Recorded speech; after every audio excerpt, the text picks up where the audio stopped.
needs for tax defence. Well, I hope you washed your hands anyway, making people wait that long. Honestly, I don't know. I know, shock horror. Hey everyone, welcome. I'm doing my hand wavy bits, but my camera's closed in so they can't see it. Welcome one and all to, what day is it, Cole? Warhammer Sunday. There you go. Welcome to a very orky Warhammer Sunday. Welcome one and all. It's Sunday. It's that time of the week when me and Cole sit down and do some buildy, or some painty, or some buildy, or some painty, or some just talking. And we do some Warhammer. Absolutely. Starting a little late as seems to be the way now, because I have to obviously get Mama Foxx up and ready and have tea and toast and stuff before I can do this. So I know she's up and about, so otherwise she'd sleep all day and die of dehydration, which is bad. So, yes, sorry for the late start. But yes, as always, it's Warhammer Sunday. Colin and I will be prattling about for 3 hours or so, doing some bits and bobs. Before we get going, big shout-outs to all the people that make this content possible, that keep this channel alive, and Colin's channel as well. To my, at least an industrial then, my industrial supporters. That doesn't even make sense. My industrial support... Oh dear Lord. My corporate supporters, emodels.co.uk and goblingaming.co.uk, your one-stop shops for all your model making and tabletop gaming needs. Make sure to go and use the links in the description below for those two stores, those specific links, because that tells them I sent you and I get some income from that. So make sure to use those links. And of course my patrons and channel members who literally pay my wages. They keep this channel alive, they keep food on my table, they help me pay my bills, and they mean I can keep doing this. And as a result, I can stay at home all day and I can look after Mama Foxx. So big thank you to them. Yeah. If you want to help support this channel or even Colin's channel, you can become a Patreon member. You can go to patreon.com/modelmakingguru or patreon.com/Festa67workshop, or you can click the join button beneath any of my or his videos on his channel, obviously my videos on my channel, and become a member. You get loads of free bits and bobs, exclusive access to stuff, and you get access to the 24/7 live Zoom hangout that also includes a Facebook chat group for those who don't want to use the camera. So yes, welcome one and all. Welcome Colin, how are you today, my friend? All right, mate. Fine and dandy, mate, to be honest with you. Yeah. Chilled.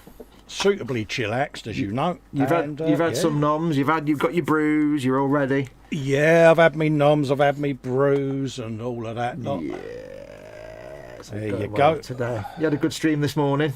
You're already working. Yeah, check your chat for the yellow. Who do we call it, mate? Oh, Marcus Bruce says that a €9.99 super chat. Let's get this show on the road. Thank you very much, Marcus. I don't know why Sarah Jane's comment was hidden there. Thank you very much. That's very kind of you. You're a lovely fella. Don't let it be said that you're not, because you are. You're a lovely, lovely fella. Lovely little fella. It's always true, isn't it, Cole? He's a lovely fella. Absolutely. He's a lovely fella. He's not a diamond. It's not true what they say. He's a lovely fella. He's a lovely little fella. Lovely, lovely. Thank you. It didn't give me a ping in my ear. It's obviously on a delay. So anyway, yes, welcome. There you go. Welcome one and all to a lovely Sunday. It's going to be a bit orky today. I'm going to be carrying on working on my Ork Killdakka Warband bargain basement special edition Brewer's Choice Warband box set thing, whatever they're called. Battleforce, that's it. Battleforce, can't remember. Yeah, the big box of battleforce orcs. Yeah, the Christmas battleforce orcs. Which I got, which has approximately 12 billion figures in it, so I'm working through those. I built the Runt Herd and the Grots yesterday, and I'm working at the moment on the Big Mech with shock attack gun, which I'll show it to the camera rather than just have, Big Mech with a shock attack gun, So I've got all the bits there, so that's what I'll be doing today, doing more plasticky building.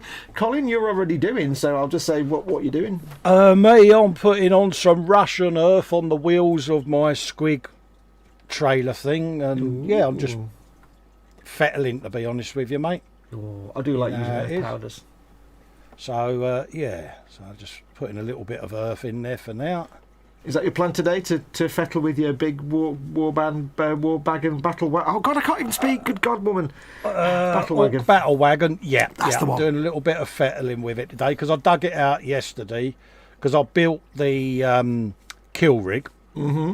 And you know what'll happen? I'll end up sitting there painting that, and I've got so many I need to finish off. So I'm doing the fettling stage on all of them now. Yeah, because you've got nothing else to build. You've got nothing else to build at all, have you? Really?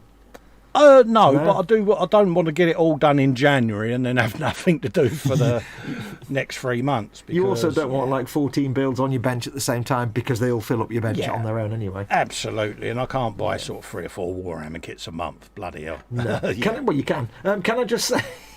I need to clear my throat, but can I just say... oh, hang on a minute. Let me... Oh, God. Coffee throat. Hang on. Bleh. Sorry about that. Even Guthorn fell over. Can I just say the rest of that sentence? Yeah. Those spiky little towers on your trailer there, Yes. that brass, that looks like proper metal brass. Oh, really? Oh, And cheers, the mate. silver bit looks like proper dirty silver and iron and steel, but that brass bit, just on camera there, looks like proper, like it's made out of like photo etch or brass copper. Oh, cheers, mate. It looks like copper plumbing pipe. That's what it looks like. Yeah. No, it is 3D printed resin, mate. Ooh, no, I'm talking about the paint jobby spoon. No, yeah, I know, but I'm saying it's not real. I know what Yeah. you mean, you pillock. I'm not that thick. Stop making me out to be stupid, mister. That's your job. Yeah. it's No, not they really. look like you've made them out of like plumber's pipe and stuff. It's good. I like that. Yeah. It's nice and shiny. You've got nice and shiny end on your bit there. Oh, Neris. Steady Neris. Neris. Yeah. Right, so you're gonna be fettling. I'm gonna be probably stabbing myself all over the place. I'll put Guthorn over there to watch the chat. Now, as Absolutely. always, don't forget, folks, we do have the chat in front of us. But what are we, Cole? We're really old, decrepit old farts who have got crappy eyesight. Yeah. So once we put our lenses on to see just about anything we need to work on, that text will be blurry and fuzzy. So if you want to catch our attention, you can either do like Marcus did and do a super chat, which is the little dollar symbol at the bottom of the chat window. You're also supporting the channel. Or you can just put at Model Making Guru or at Festa 67's workshop at the start of your comment, the little at symbol, and that puts our names in an orange box and we can see it. Then it stands out for us.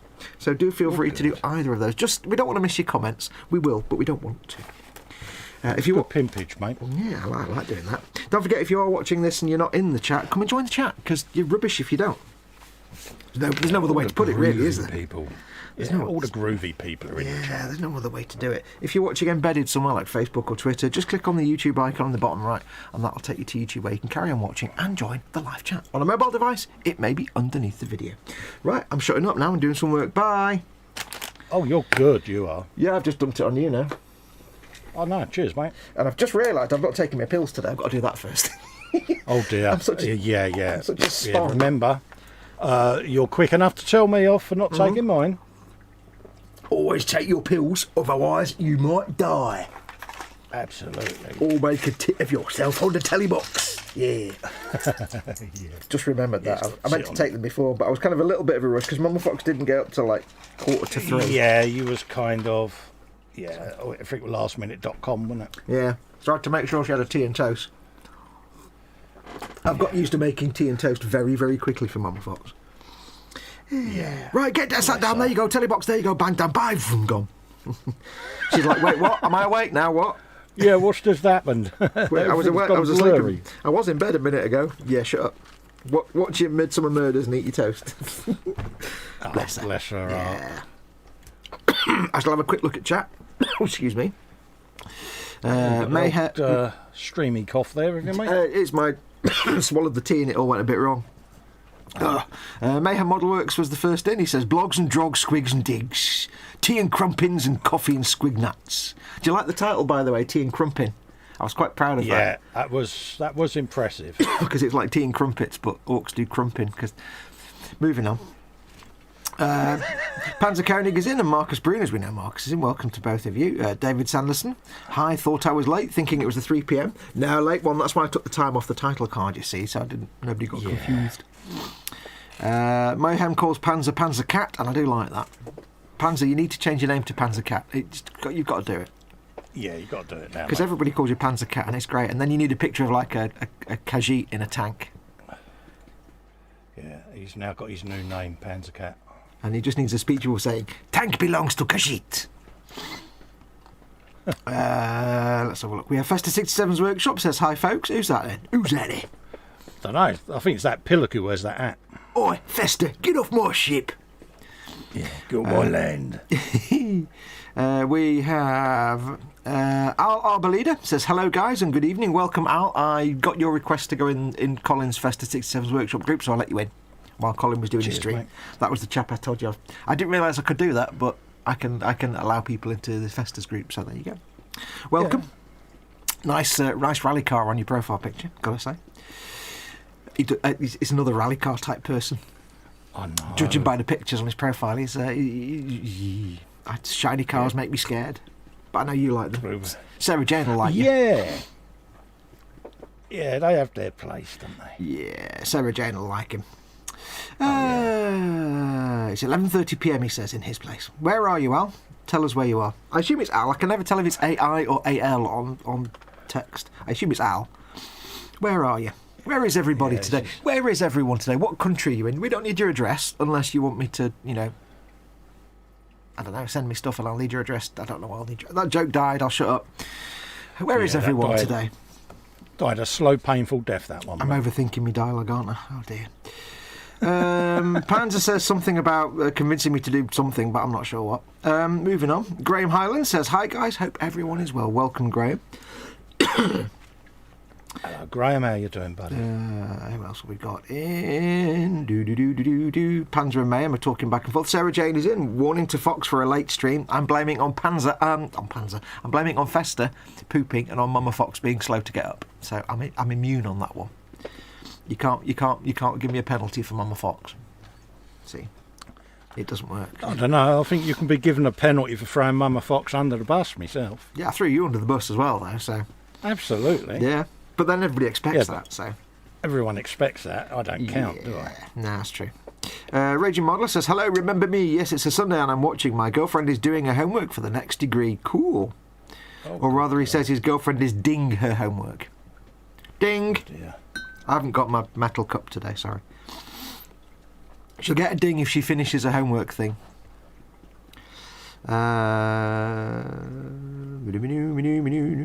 Hi Adam, who are you again? Says Sarah Jane.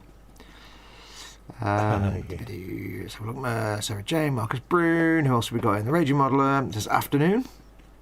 Wait, we've already done that. He said it twice. Okay, never mind. Darren Edmonds is in. Hello everyone. Welcome, Darren. Darren.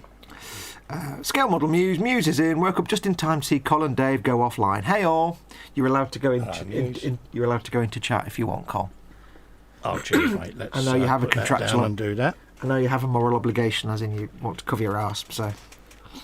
Oh yeah, it's called fear. Yeah. Jeff Light is in. Says good afternoon, Foxx, Colin, and everyone in chat. Welcome, Jeff. There's Marcus's. You can see there. That's what a super chat looks like. So there's no way we can miss your comments if you do a super chat. Thank you very much for that, Marcus. You're very kind. Raging Modeler says, would have watched Festa's stream, but we were at Beeston Castle nearby. Cafe wanted £5.50 for a sausage or bacon butty.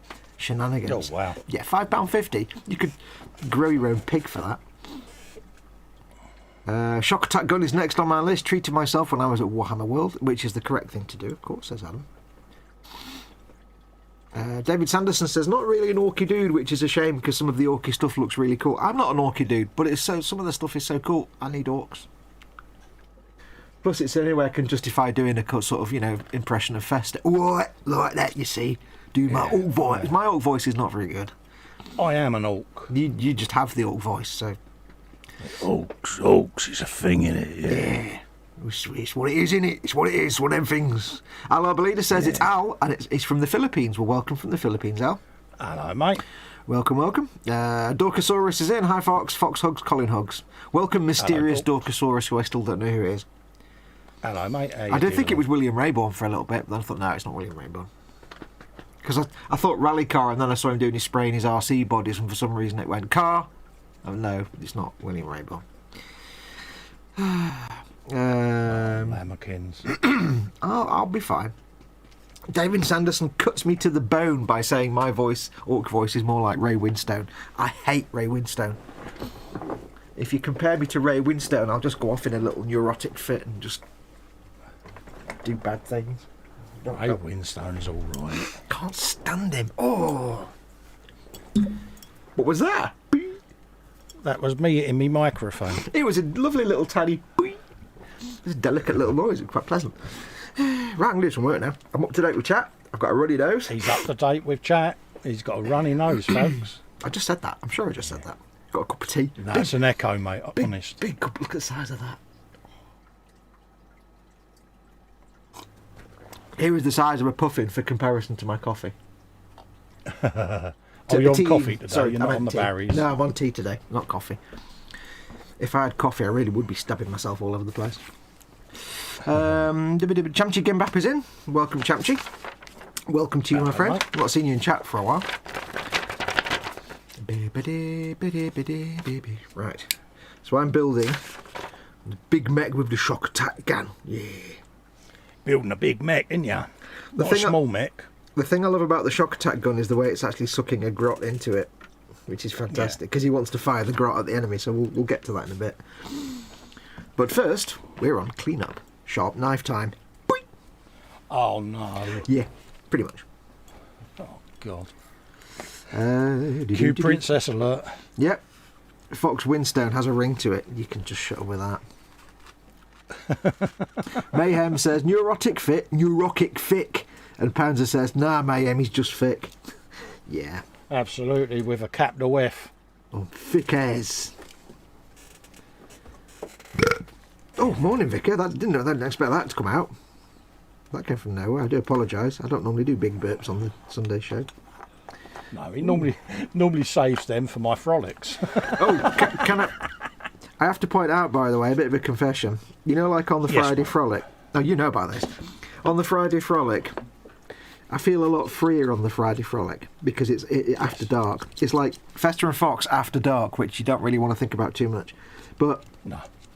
not like Fickling Neon Sign kind of after dark, not that kind of pay for extras after dark. But normally what I'll do is, at least once during the show, I'll probably do a great big trump, because I get quite gassy at that time of night when I'm sat up at the bench.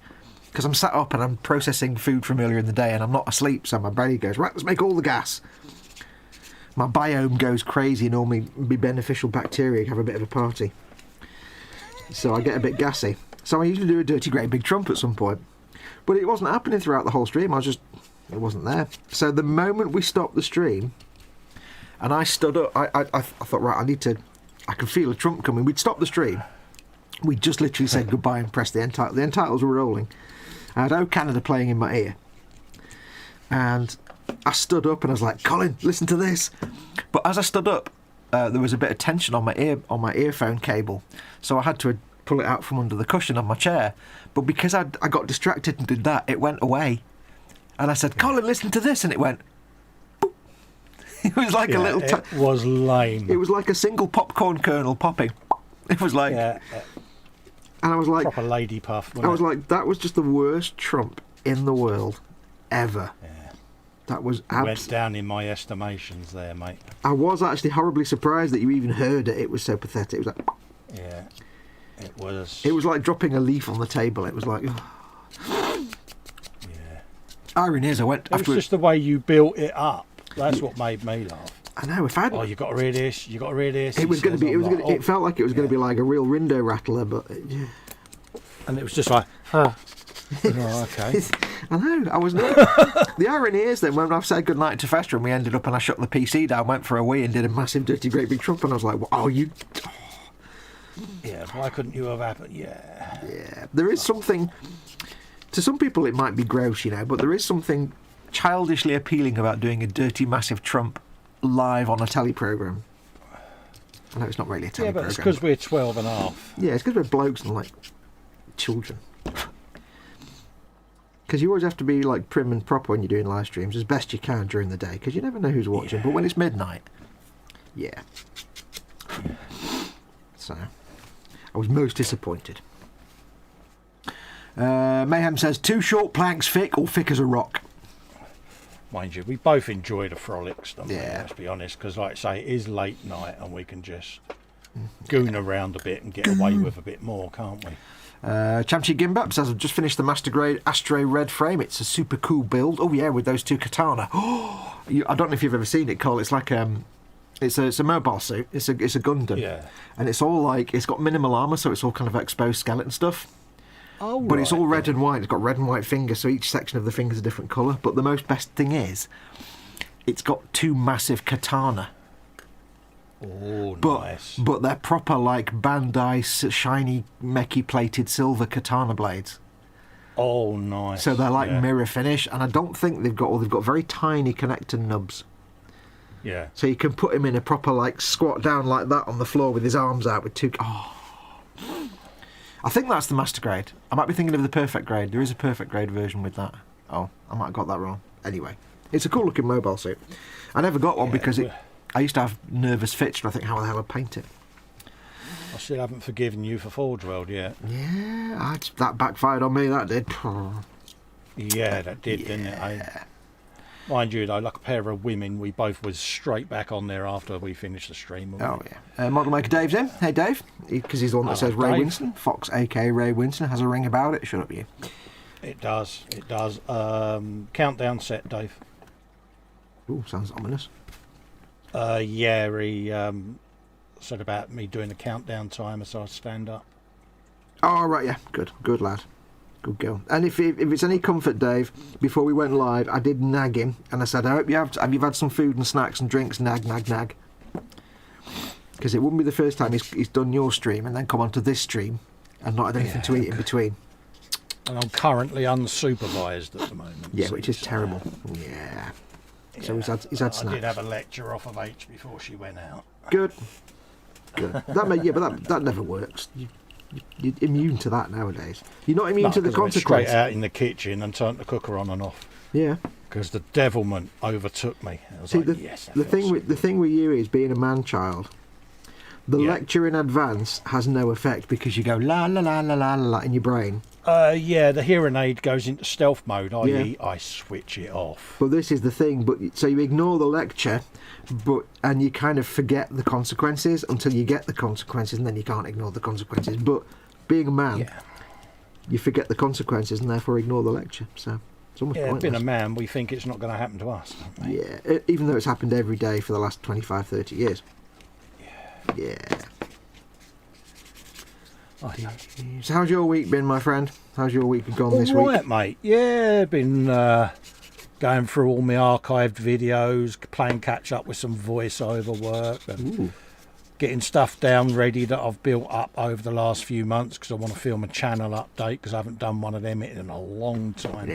And I'm just having to kick my own backside, really, to start putting some content up because I've been engrossed in other things and I just need to get back to putting some regular videos together so that I can keep my content coming on my channel each week because I want to get back into doing a video a week if I can. Yeah. You're able to now, at the moment. Yeah, so hence why the countdown timer was considered so that I can maybe sit at the bench for a couple of hours, do me voiceover and that, and then when the alarm goes off, get up, cup of tea, I walk round, what we've spoke about, and then come back, do a bit more filming, a bit more this and a bit more that. So it's just managing me time differently because it is what it is now. I've seen the surgeon and he said this is basically what you're left with and how you've got to deal with things is at this level now, so it's not going to improve anymore. So you might want to consider your routines and changes now so that you can adapt to them. So that's what I've been trying to do. And it just becomes habit then, doesn't it? And you don't have to think about it. Yeah, it's like anything. You try something, it either works or it don't, and then you go, rightio, that didn't quite work. So, yeah. So I was nattering with Dave when we came off air with the brunch. Because it's like anything, I do the same with you. Fresh eyes see things differently. Mm-hmm. When you're living with something, you become very blinkered with it. Oh, yeah. You can't see the wood for the trees, can you? Absolutely. Whereas you could say to someone else, oh, this is causing me an issue. I need to get back to doing this. And they'll go, oh, have you thought of trying? And suddenly you're like, no, I hadn't actually, but carry on. And you see where they're going with it, and you go, actually, that's a bloody good idea. So it's like, it's like you sit there painting your death guard for like 6 weeks, and you don't see the fact that you've accidentally painted them pink. Yeah. Little Warhammer joke there. So, yeah, it's one of those. So if at some point, Colin needs to sort of stand up and go away for the camera for 10 minutes, don't panic, he's not gone anywhere. Well, he has, but he's not. No. He's just had to go for a wander, that's all, make himself a brew. I need to. I say to you, if you need I need to be stricter with it, to be honest. Because I nag him all the time and say, if you need to go for a 10-minute wander around the garden, just stop. I'll carry on. Don't worry about me. I'm a big boy. Yeah. I can do it by myself for 15 minutes. Oh yeah, it's just my own sort of. Oh, I'll be all right. Can have just another half hour or something. I think what you need to yeah, do. I do need to be stricter with it. I think what you need to do is you need to make sure that alarm is so loud that everybody watching can hear it and can nag you at the same time. Yeah. So everybody can go, That's all it Colin is. break time, and then you've got no choice then. That's not a bad idea, actually. Public shaming always works. I'll probably do it on the hour every hour. Just stand up and. But it's one of them. Where is Stabberty? There was Stabberty. Oh, my finger slice is not Fox me, says Mayhem. Yes, it's not me for once. Yeah. Yay. How are your hands today, dear? My thumb's a little bit throbby. Yeah. Are you coping? Well, it's just there. Because earlier on I did the washing up and everything, and I had to recycle a load of the cardboard milk cartons, which I have to pop the ends out and flatten them down and stuff. And it required everything I did required this particular part of my thumb to be under pressure. Oh, so no matter what I did, I was like, ow, ow, ow, ow, ow, ow. So yeah. Oh mate. Very quick question from Champchi Gimbak says, question: do you thin pledge? No. No. It's thin enough to spray. As is. But it's like primers. If you thin varnishes, that changes how they work. And given that pledge isn't a proper model making varnish, you need to use it as it is. Oh, hello. Boom backa wacka wacka thingy, says David Sanderson, who did a £10 super chat. Thank you very much, David Sanderson. That's very kind of you. There you go. Yeah, I didn't notice it straight away because I was scrolled up on the chat. See? Thank you very much. Fox's That's very... funds are growing. David, you're a lovely, lovely, lovely little fella. Don't let anyone tell you otherwise. All right? All right. Now, thank you very much. This cow is very small. Yeah, this one's far away. Was he Welsh? Yeah. Did you go all Ted on your Irish accent? I've got no idea what that accent was, to be honest with you. You kind of went a bit Ted there and went a little bit Barrow. Yeah. Yes, so pledge. Yes, don't thin your pledge. Just spray it neat. Depends on your airbrush, but I usually get mine about 12 psi, but it can vary depending on your airbrush, your compressor, your hose. But a low pressure because it's very thin. It's very similar to spraying, say, enamel weathering washes or enamel paints or lacquer paints are really, really thin. So just spray it neat. Some people like to just slap it on as a really thick coat straight away, but make sure it doesn't drip. I like to do a very light misty key coat first and then a couple of heavier coats, but you'll find your own way of doing it. But yeah, spray it neat. Make sure to wear a respirator because it does contain some toxic things in it. Which is why pledge, apparently Johnson & Johnson have been approached a few times by various people in the model making community to actually release it as a model making product. Yeah. And the story I heard was that somebody was saying that they actually contacted them and said, listen, this varnish you make for floors, it's been really popular with model makers for like 20 odd years as a gloss varnish, as like a utility gloss varnish for like doing decals and canopies and stuff. And they're like, really? I said, yeah, modelers love it, but we really get pissed off every time you change the name every 5 minutes, and it's really hard to get, and it's got a different name in every country. Can you please do a version of it that's just marketed for model makers, just so they can, and it's got the same name, because then they can use it, and you'll sell it through by the truckload. And Johnson & Johnson were like, oh yeah, we could do it, that bit, they're quite good, that, brilliant. How do they apply it? They airbrush it. Oh, no, we're not going to do that. Yeah. Apparently it turns out that they were quite happy to market it as a model making product until they realised people were going to be spraying it with airbrushes. And then they realised, no, we'll probably get shut down because it's all toxic chemicals and stuff. So do make sure you wear a respirator. They never said what it was, but there's probably stuff in there you don't want to breathe in. Make sure you use I've lost my file, there it is. Make sure you use a respirator, not a dust mask. But yeah, spray it clear, spray it neat. Full blown even 3M respirator. Yep. You can't go wrong with there. your VOC compatible filters. Fox, good man for nagging Colin, says Dave. Well, we all have Colin's interests at heart because he's absolutely rubbish by looking after himself. He's not denying it. No, I'm not. No. It's true. Chamchi painted the frame for the ashtray. I always say ashtray. The ashtray in Tamiya TS95 pure metallic red with black primer. Ooh, yeah, that'd be nice. Chamchi says, what do you use for cleanup? For spraying pledge, like any varnish, clean the airbrush immediately. Don't leave it. And you can either just use your normal regular airbrush cleaning products. They're fine. Whatever you normally clean an airbrush with. If it's a solvent-safe airbrush, use isopropyl alcohol. That cleans everything out. That's the best cleaner you can get, if it's solvent-safe. You can also use, if you can get a window cleaning like Windex that has ammonia in it, ammonia breaks down pledge instantly. Don't use neat ammonia because it stinks and it'll damage your airbrush. But if you've got like a glass cleaner that's got ammonia in it, that's also a good thing to get pledge out. But clean the airbrush at the moment you finish spraying it, because it'll just varnish the inside of your airbrush and clog it up and be harder to remove. Full strip down. Oh yeah, field strip. Yeah, Panzer says for clean up in the US they use Windex cleaner. Yep, you used to be able to use window lean here in the UK, but they stopped putting ammonia in it and replaced that with vinegar, so it's no use now. Candygram says, to all in chat, I am happy to report that I have an omelette. Woo! Yay! Foods. There's the super chat from David. Thank you very much. He says, boom, back a whack thingy. He's getting into the orc thing, isn't he? He is. Go on, Orks. Get your orcs here. How would you say that, Colin? What's that? His super chat. Boom, back a whack thingy. Yeah, much better than me. I've lost place in the chat now. There we are. I've missed loads of chat. Oh, no, I haven't. Yes, I have. Oh, Release Jackie Stevens is in, apparently. I've just seen a name whiz past. Hello, Jackie. You all right, darling? Isn't Windex just vinegar, says Champchi. It might well be nowadays, but...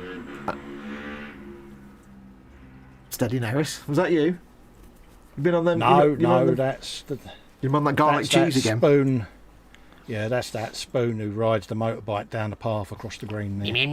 Chicken chaser. 125. Yeah, he's got his little air dryer out, isn't he? You know what I mean? It's...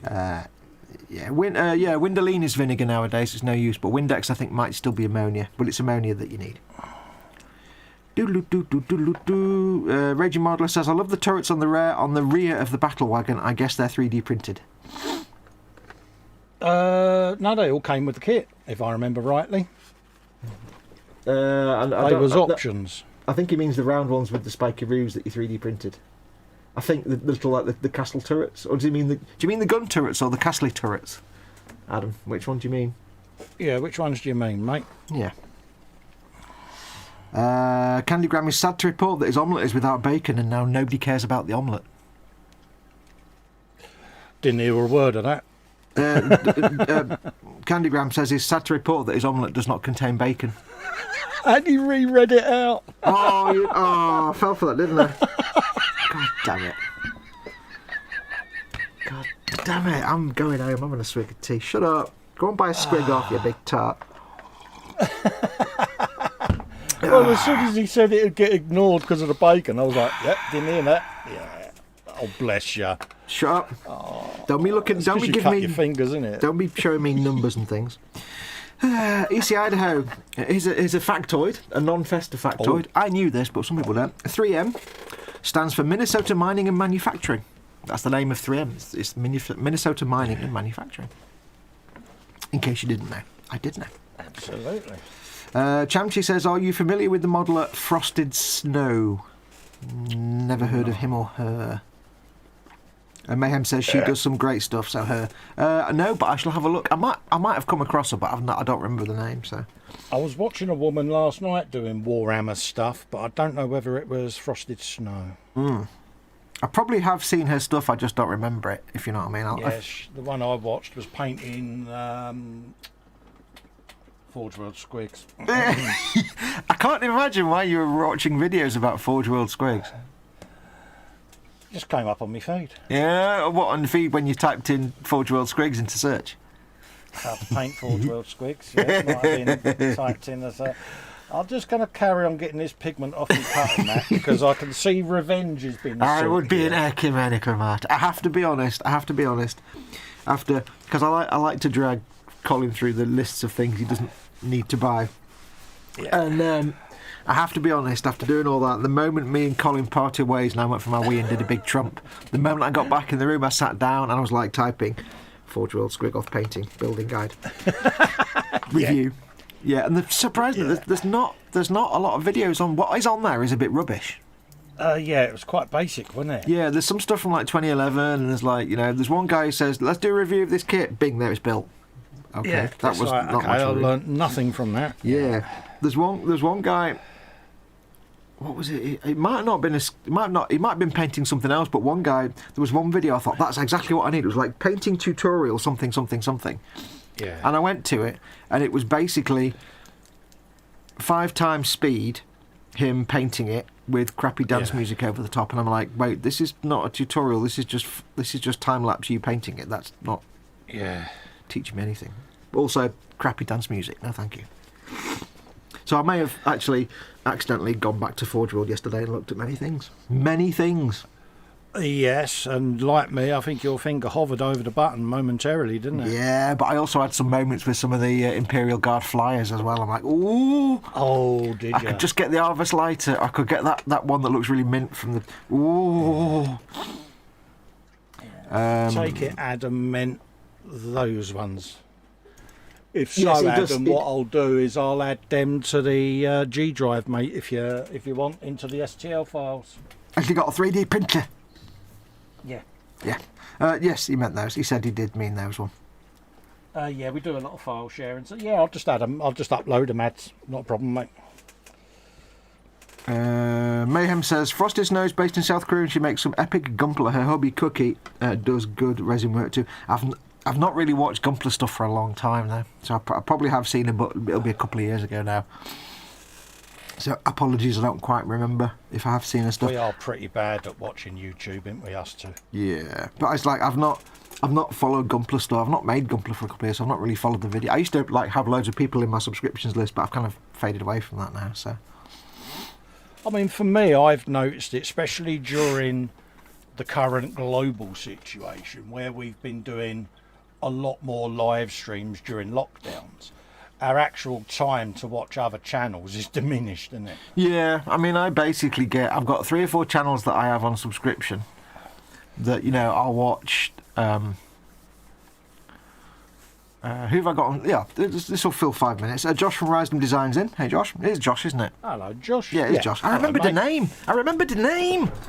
Good girl. I know, I'm getting memory and brains and everything. Let's have a look. Who have I got on subscription? Let's have a think. Do you want to go through who you've got subscribed to, and then I'll go through mine, or? What's that? On what? Yeah, you know when you go into your subscriptions thing on YouTube, who do you subscribe to so you go and look for videos? I don't have featured subscriptions, mate. No, you subscribe to channels, though. Do I? Oh, no, hold up a minute. What do you mean? You know, like you go to a YouTube channel, you click on the subscribe button to a channel. Yeah, let's have a look. So if you go to YouTube, mate. If you go to the little hamburger menu and click on subscriptions, you'll see it'll give you a list of whatever videos came out today and yesterday and from your subscribed channels. Oh, right, yeah. Oh, bloody hell. Just thought it'd be interesting for people to know who we subscribe to. They might... You? Yes. What are we looking for? Warhammer painting, diecast, graveyard. What else is there? Who'd you like to look out for? Yeah, I'm looking for the Warhammer ones. Oh, it could be anything. That's Russian Warhammer painter. Is that by painted minis? Yeah. He's not done anything for a few years. He seems to have disappeared off the face of the earth. What else are there? Boba Fett. I don't know why that's on there, but it's on there. Unboxing. That's You by Cars. Gavin Booth. Blue Boy Hobbies. I've not heard of any of these, apart from by painted minis. Yeah, that's Gaming Bolt. I unsubscribed from them a long time ago. Scale model. Yeah, Mark the Sir Guy. Jeff's Model Garage. Robert's Garage. My Mini Garage. You can see a theme here, can't you? Yeah. Adam Savage. Got to have Hagen Savages tested, haven't you? Yeah. Well, actually, I used... Sturios does a lot of gaming stuff and water textures. That's an interesting channel. I used to subscribe to Lorecraft's Tested. good. Lorecraft. He's got a xenomorph sculpture that he's currently painted. Looks like the alien. Aussie's scale model secret. What's his secret? Scale models. All right, cool. It's in the title, isn't it? Jeff's model garage. You can see a theme on these. Yeah. Military collectibles. The web plastic models. Car model in tube. Imperiator Vespasian. Cool. What else is there? I hear 1970s children outside. Yeah, got a big green outside the house that they play Ooh. on. Yeah, cool. Well, I was only looking for a selection of what you watch, but... Boylai Hobby Time. Got some Japanese Gundam sites. Good guy. A good girl. That's a thing as well. I must pimp the Kshatriya on Gundam groups, but I haven't joined any yet. It's always a bit of an impediment, isn't it, to doing that? Well, it's knowing which ones are good, which ones ain't. Don't matter, pimp it everywhere. No idea. Yeah, but you can't just join a group and spam it, can you? Because that's just not etiquette. Drunken Ork, that's another one I'll go to. 40k Ork, Wazbomb Blaster Jet, Archaeopta Kit Bash. Yeah, that and all. Wait, were the words in that? There was a lot of noises, but I don't know what the words were. I think you're so lucky, neither did I. Cool. I only wanted to get like a little rough idea of sort of stuff you were. Yeah. Just to see what people might be subscribed to. Yeah. I mean, what do I watch? Scale Model Ninja, he's on there. Dave. So, yeah.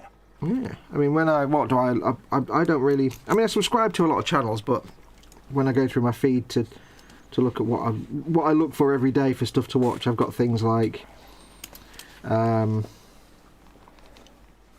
Petrov. Yeah, I mean, I've got Anton Petrov. ones that have come up with today where they've gone live or done something today. So yeah. That's the thing. Well, not a lot of people know about that subscriptions page. But yeah, I do Anton Petrov. I didn't. Yeah, you do now.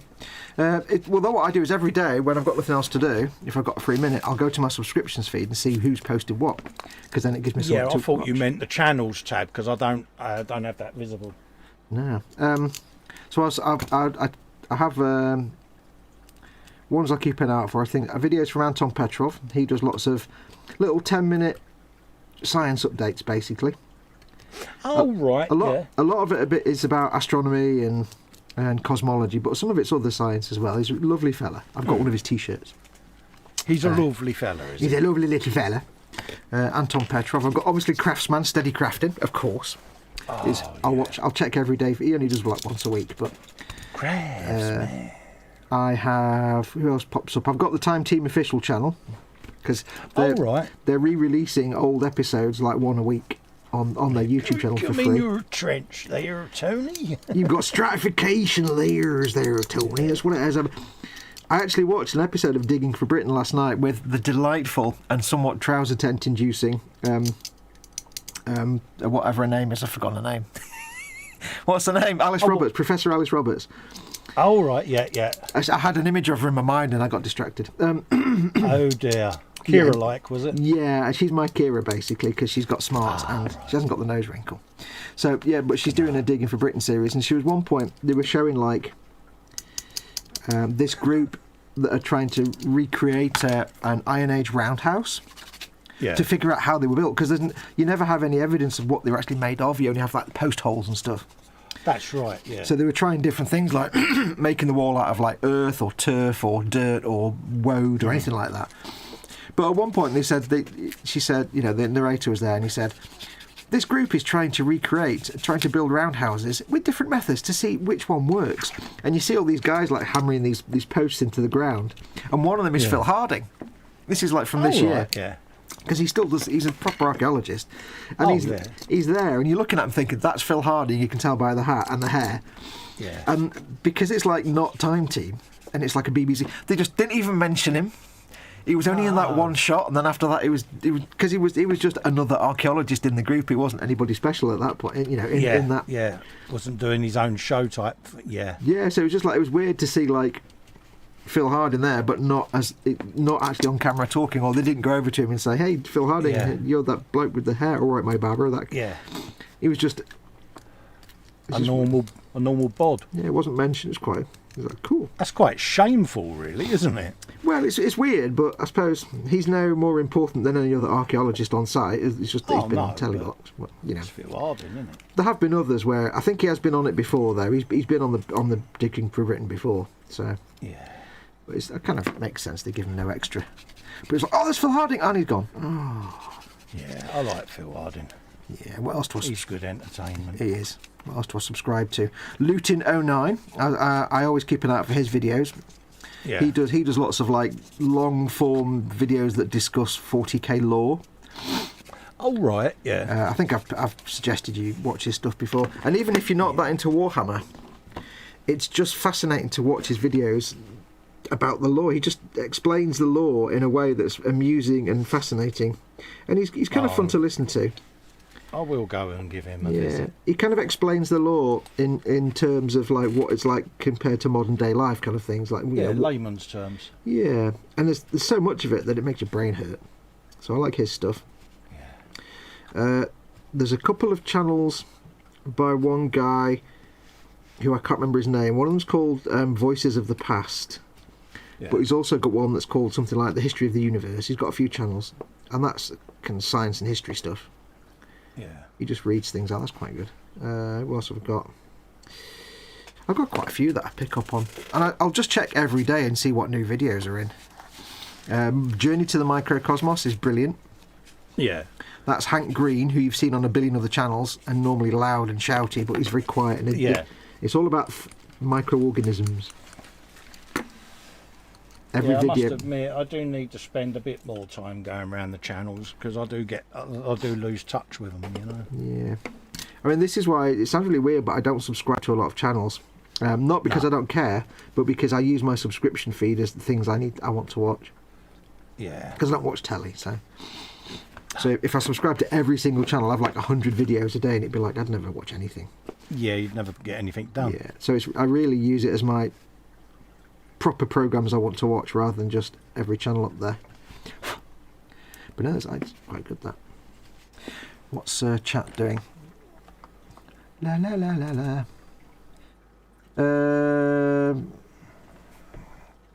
They've all left to go and watch your YouTube feed. If Candygram subscribes to Festa subscribe to everyone as a professional courtesy, says Candygram. Reggie Modeler says, "Oh yes, please, Colin, that would be grand." I think that's about the STL file on your G drive. Yeah, I'll do that, mate. I'll sort that out. Right, Josh says, "You should be watching the interview I do on Saturday at least. I hope you do, lol." Yeah. Panzer says, "Chamchi, airbrush or brush?" And Chamchi says, "I brush." I think he means airbrush. Yeah. He's just got a load of Viejo. Yeah, Viejo are really good paints. If it's Viejo Air, you don't actually need to thin them, if at all. Most of them you don't need to. If it's any of the other Viejo ranges, you'll need to thin them. Apart from Vallejo Metal Colour, which are so thin they're almost like lacquer paints. They're not lacquer, but they're thin enough you can just airbrush them straight.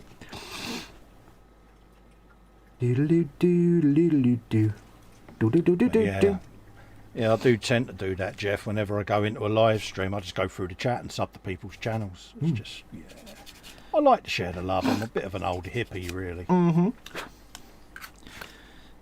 Conversation in chat seems to be about airbrushing paints and good ones. If you're wanting to get good acrylics for airbrushing, then yeah, Viejo are like some of the best ones you're going to get. The easiest ones, because I say, especially the Model A, because they are designed for airbrush. Where's my thing? There it is.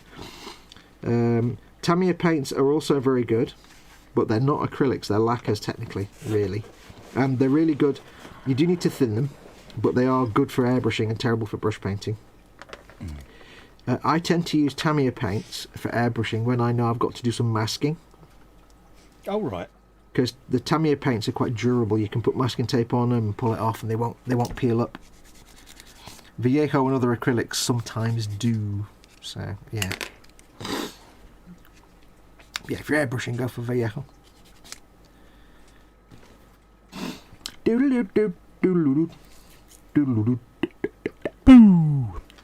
Flory Models and Genesis Models, says Iron Man. I assume that's... do we subscribe to them?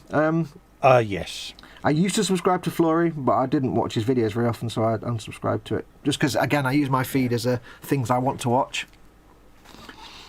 I used to. Not heard of Genesis Models.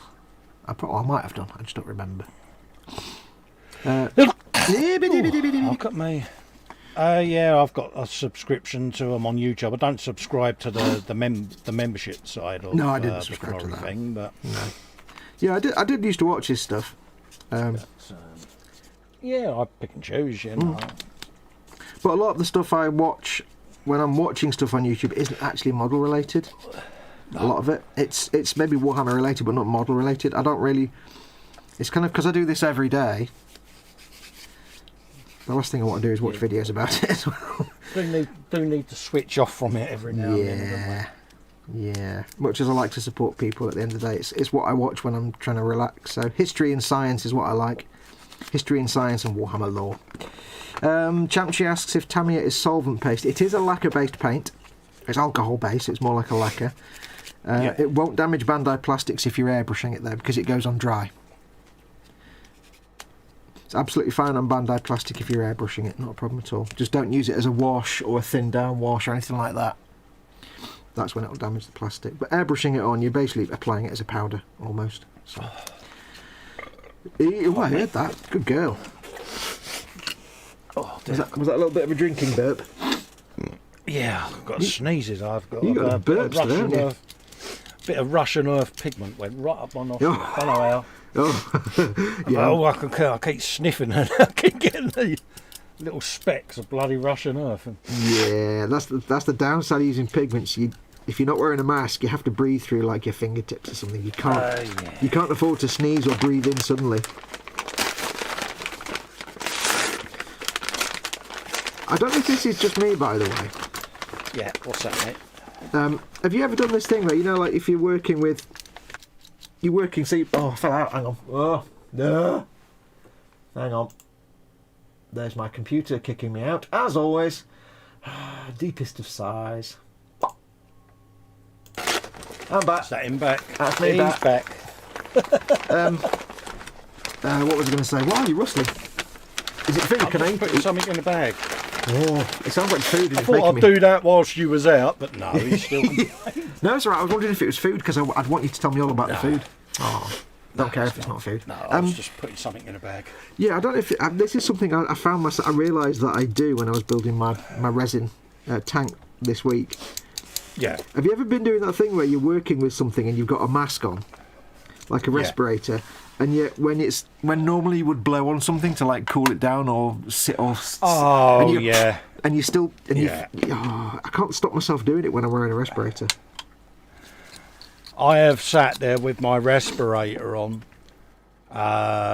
filming, and I've actually gone to do voiceover. So of course it's, and then you sit there and you're like, why have I just done that? Charlie Brown teacher time. Yeah, it's like when last Sunday, wasn't it, for the Warhammer Sunday? I stuck my hat on just before we went to go live, and I'm like, why have I put my hat on? Same reason that you wave to people when you're not on camera. Oh mate, I'm always doing it. I do that all the time. It's like either way, and it's like, yeah. It's like when I do voiceovers, and at the end of the voiceover, I finish the last bit and I say, and don't forget everyone, thanks for watching, and adios amoebas, and I'll do a wave even though I'm just recording voiceover. I'm like, you dumb schmuck. Yeah. But no, when I was building I'm so glad it's not just me that does that. When I was building the Vanquisher, it was like I'd get the two pieces together and I'd get the super glue on, and because it's like I'm stressful because I've got to do it quickly, and you're trying to line up two parts quickly is a bad idea. And I go clunk, oh arse, because of blowing on it. I firmly believe that CO2 accelerates the process. You see, but absolutely. I don't know if it does, but it works in my brain. And here's a handy tip. Here's a handy tip for folks. If you're building resin, if you use Bob Smith Industries Instaset, it's a kicker. It's a zip kicker. It's an accelerant. When you put your super glue on, your CA glue, and you spray that on. Oh yeah. Unfortunately, it comes with like a perfume bottle spray thing, which means it goes and puts a load of it out all over the model. Yeah, it's about as much. Yeah. Yeah. So, handy tip. I found when I was building, it works brilliantly. Don't get me wrong. but you have to squirt it and then put it to one side to dry off a bit.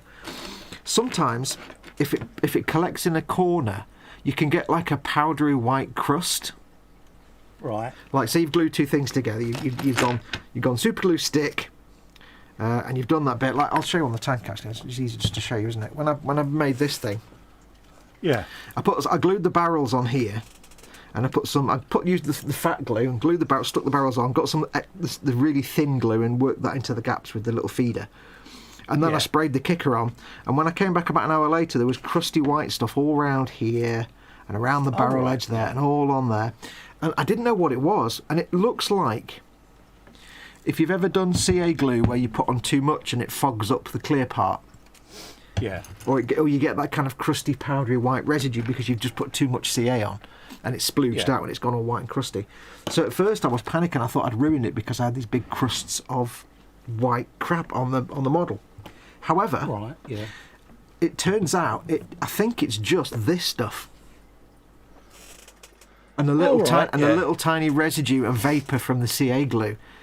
Yeah. And what I found was, if you've got yourself some CA glue debonder, which if you're using CA glue you really need, because you'll stick yourself to yourself. I've got some debonder. All I did was I got a little tiny brush. My friend Kenneth sent me these.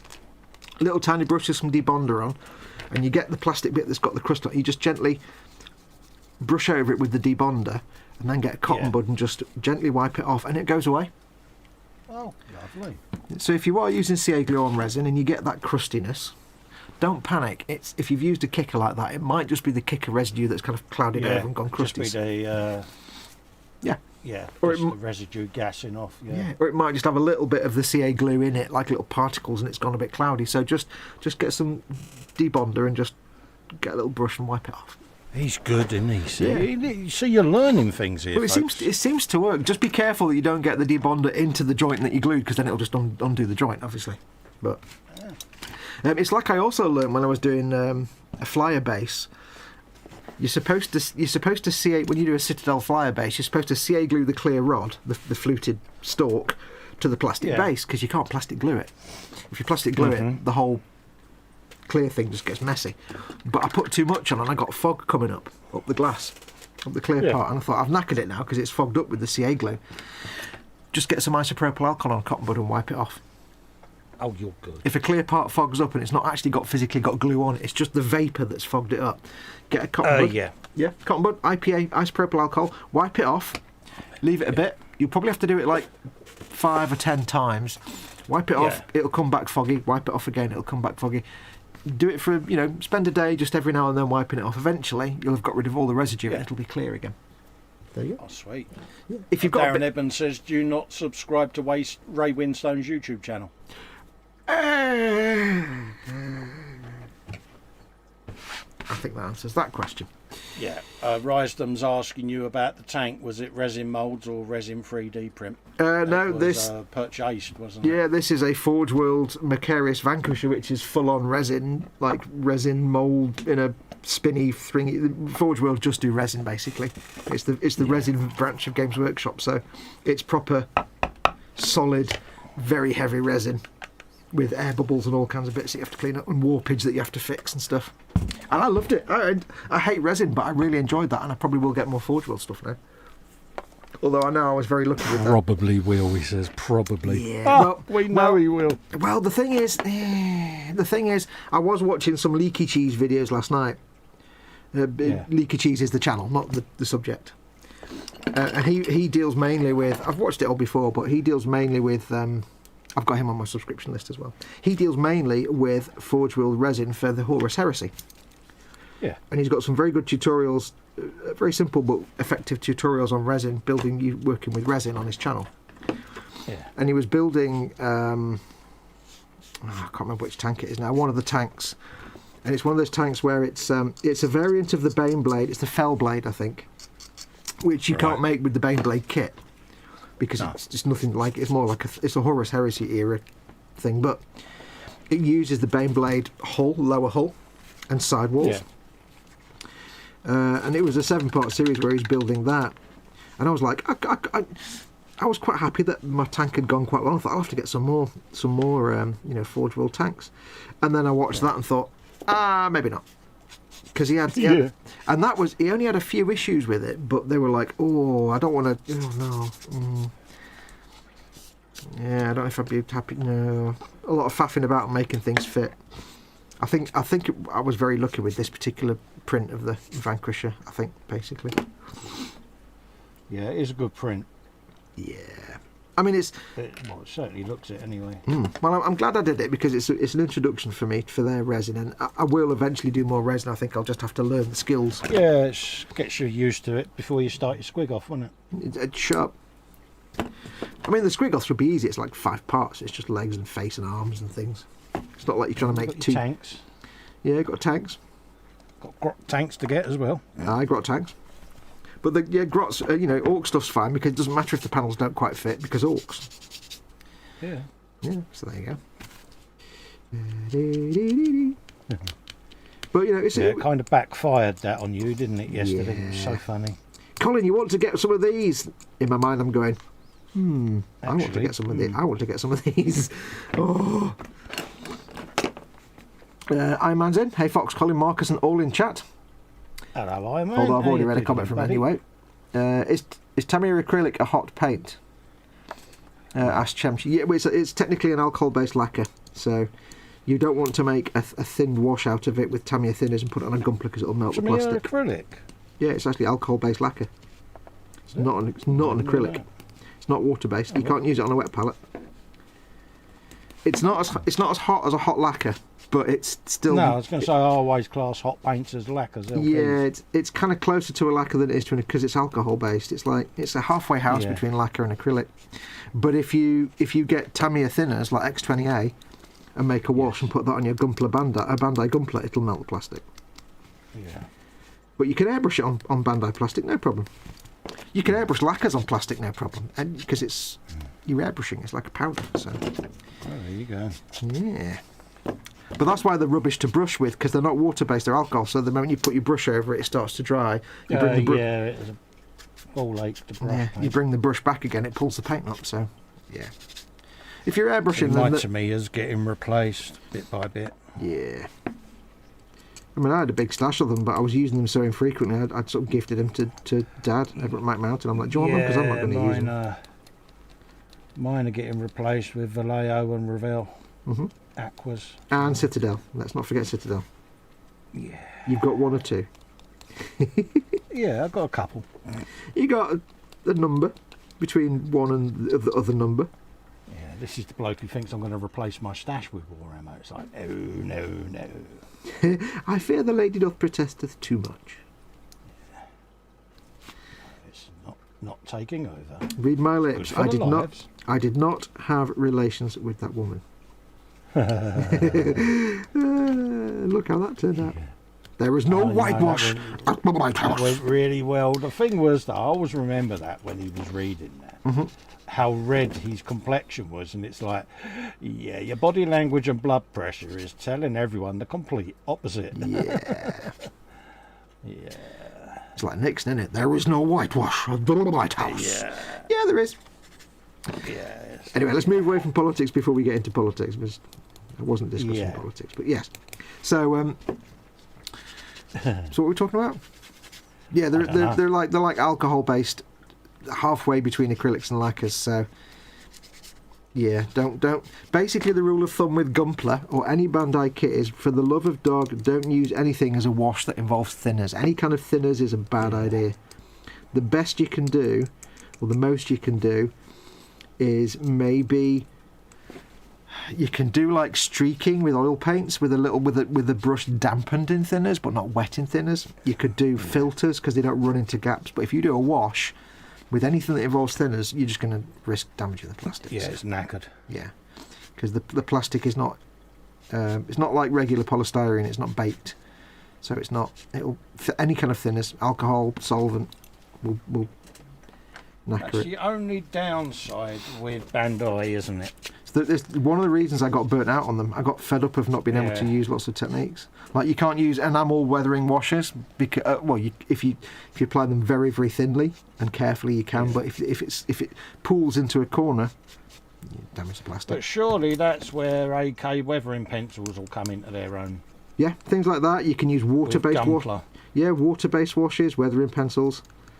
Anything that's water-based is fine because water's not going to damage the plastic. Like I say, you can use things. I used oil washes on the Millennium Falcon, but that's because I was doing it as a filter or a streaking effect. I wasn't washing it on the surface. The brush was only damp, and therefore it's not going to damage the flat. It's when it gets into a little corner or a joint. That's when it gets knackered. Paul de Tommaso in. Hello everyone, these two clowns are at it again, eh? Lol, hiya Foxx and Colin. Hey Paul, big hugs. No. Hello Paul, mate. How you doing, We're fella? always at it. That sounds wrong, actually. Yeah, that does sound very wrong. Could you please rephrase that? I wish I was always at... No, that's even worse. I've not been at it the for judge years. has asked you to review that comment. Yeah, I've not been at it for years. Forgot what it's like. Oh, Did I get a bit dark there? you did, yeah. Oh, well, dark Do you know and introspective. what? You know what crept to mind there? Go on. Bill Bixby walking away at the end of the year. Yeah. The walking away music. Oh mate. yeah, the walking away music. Oh yeah, I remember those halcyon days. Yeah. Doodle-doo-doo-doo-doo-doo. Tamiya acrylic is not a hot paint, says Al. It's not, the paint by itself is not hot, but it can damage Bandai plastic if you run it into gaps and pull it. The thinners are what is hot. Lacquer thinners, alcohol thinners, solvent thinners, cellulose thinners, they'll all damage Bandai plastic. This is it. It's where I got confused because I was, to me, a hot paint is a dedicated lacquer. Yeah, they do. Well, they do lacquer paints, but it's like you can brush lacquer paints onto a Bandai kit, no problem. Yes. That won't damage the paints themselves. Won't damage the plastic because they're not going to be, unless you're sloshing them around and unless you dip the part in the paint, and then it can collect in thinners. Yeah, it's the thinners. Whenever you do washes or anything like that, if you thin the paint at all, if thinners get into that plastic, they're going to cause you problems. And sometimes people say, no, I've never had a problem. It's like, well, then you've been lucky, because I've had numerous things break and crack on Bandai kits. It's one of the reasons I gave up on the Gunpla for a while, because I got tired of having to work around it. I understand why it's like that, because they need the flexibility for the joints, but at the same time it's like, can't use enamels, can't use oils. Yeah. Frustrating. Oh, it's so unfair, Mum.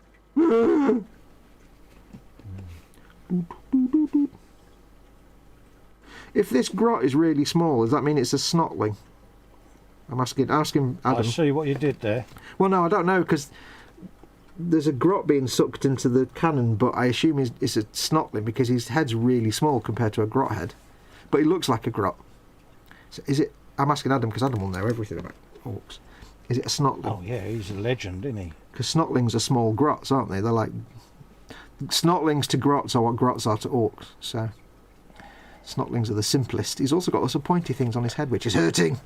Oh yeah, Ork Lore is basically Adam's autobiography. He's more orc than me. What's your favourite matte top coat, says Champtree. Getting all the questions today from Champtree. What's your favourite matte top coat? If I can't be bothered using an airbrush, I'll use Humbrol 49 rattle can acrylic. Not enamel, because that will destroy your acrylic paint. And not lacquer, because that will destroy your acrylic paint. So I'll use Humbrol 49 acrylic, but it's difficult to get outside of the UK. If I'm using my airbrush, I use the Vallejo Premium Airbrush Matte. I did try the Ammo by Mig matte varnishes, the Lucky varnishes. They weren't very durable at all. They peel off and flake away too easily. So I found the Vallejo Premium ones are really good. I spent a long time looking for a decent matte airbrush, matte varnish, airbrush matte varnish. But you, Cole, what's your preference? Vallejo matte. There you go. What, the premium one or the regular matte, or? So let you know I've got a bottle of it just there. Yeah, I could have got a bottle down, couldn't I? And actually shown on the camera. I'm talking about that stuff. That one is what I've got. Oh yeah, that's the regular matte. I don't know what the difference is apart from premium and that regular stuff. I don't know. You know, I think this is polyurethane based, and it's. I think this was, if I remember rightly, this stuff was designed to be a bit better for remote control for RC cars, so a bit more durable. Yeah, quick drying. Yep. Acrylic matte. and yeah. And yeah, 500 mil of that bad boy, and yeah, job done.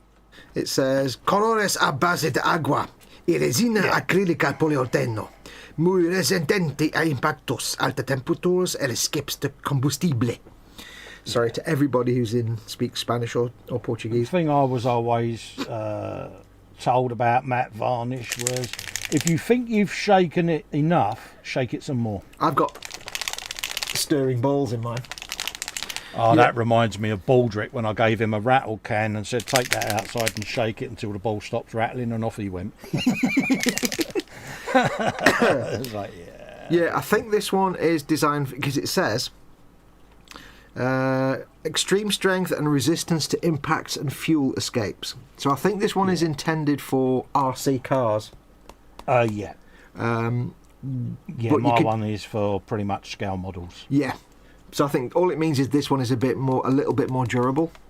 So either I'm fine. I mean, the Viejo, I love Viejo paints. I don't like the primers, and I do like the varnishes. I found this one be really, because I'm a ham-fisted chump when it comes to metals. I've never had an issue with their primers, mate. I have every time. Oh, excuse me. It's one of those things. I mean, I go back to when I first got back into the hobby. I was watching Tony do his Rossi bike, and the first thing he was using, Vallejo primer, and that's why I went out and bought a bottle. Yeah, it's one of those things. It's just like, it must be that you just happened to get it exactly right when you did it, but that's the problem with him. If you don't get it exactly right, your primer's useless. I've still got half a bottle of it over there that I use for dios and that, but yeah. No, I mean, after several things where the primer just didn't stick and came up with the masking tape, I'm like, you know what? I'm not using that again. Yeah. If a primer should be spray on, fire and forget. Yeah. If it needs any thinking, it's out the window. So yeah, either of those matte varnishes, the Viejo ones are really good. I say I've tried the Ammo by Mig Lucky varnishes; they're not very durable at all. So for tabletop miniatures, they're kind of useless. For Gunpla, they'll be even more useless. Yeah. So yeah, they're not exactly great for that sort of thing, are they? I'm really behind on the chat. La la la la la. I'll have to dump forward on the chat to catch up. Champchi has the Viejo Mecha matte varnish. Yeah, that's supposed to be a bit more durable for Gunpla kits because they move, so that's quite good stuff. Gary Reynolds is in, says, Fox, are you going to build a Space 1999 Comlock and stun gun? No plans to at the moment. I might do. I've done a Comlock already, but that was a resin kit, so. Josh has got to go and eat breakfast later, guys. Take care, Josh. See you later, Josh. Take care, buddy. Mayhem is back and says, sorry, I'm cooking bacon. I hope it's just like an enormous frying pan just full of bacon and that's it. Oh, yeah. Be round his house straight away. Imagine just a bowl of bacon with just bacon. Like 30, 40 slices of just bacon. God. Yeah, but deep down we both know that we would actually eat that lot.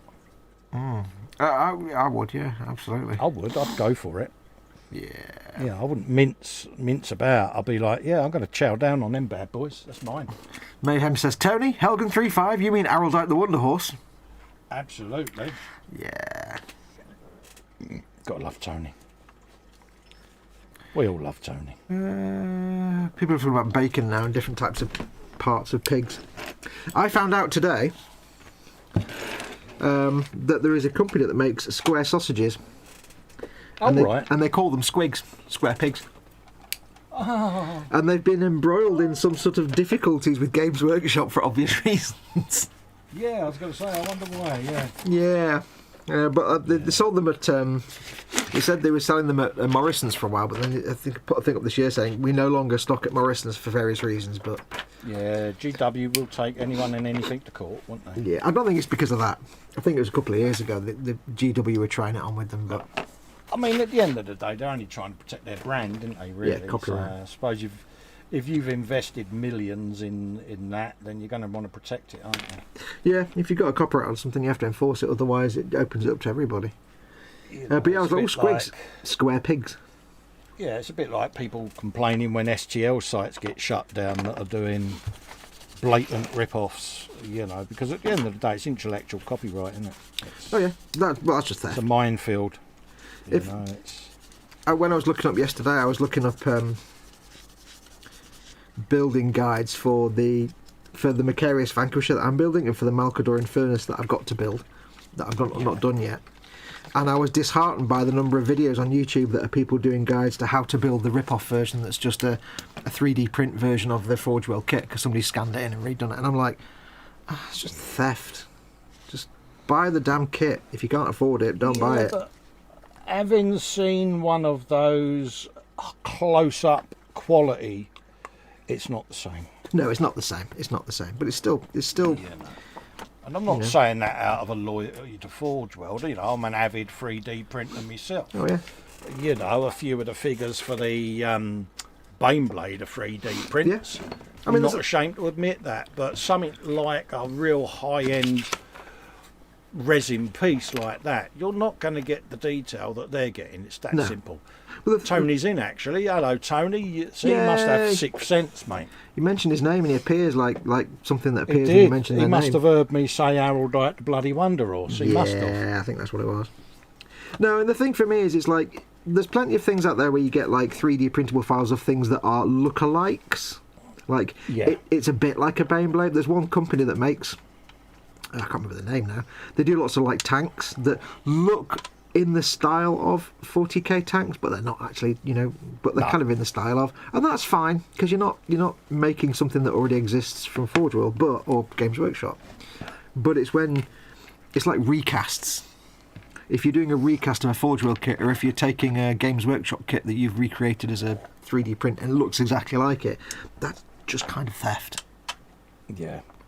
Because if everybody did that, then there'd be no Games Workshop. It's like people say about buying bootleg Gunpla. It's like, don't buy them, it's theft. Yeah. It's the same thing. If everybody that was a big thing at one point, wasn't it? Was the would I say black market Gundam? Was that what they classed it? Yeah, there's bootlegs. Black market, same thing, isn't bootleg, yeah, they're all like Chinese knockoffs. But it's the thing, if everybody just bought the Chinese knockoffs, then Bandai would stop making them. They'd stop making the anime, and you'd have no new ones, so don't buy the knockoffs. The way I've always seen it, and it sounds harsh to say it, but the way I've always seen it, if you can't afford a Ferrari, don't complain that you can't afford a Ferrari. Save up for a Ferrari, or get something that's not a Ferrari. I can't afford a Ferrari, but I don't get sad about it. I just don't buy one. Tony says only a quick flyby is on his brake. Ooh, yay! Hello, Tony. Flyby breakage. I don't understand how this bit goes on at all. Yeah, welcome to the insanity of my brain, Tony. Do you think I'm a bit mad? Yeah. A bit. Yeah. How does this bit even... How does this... Oh, Foxx is about to assemble something that is confuzzing. Yeah, it just doesn't seem Jeff confirms our sentiments. Glad to see you, Tony. Yep.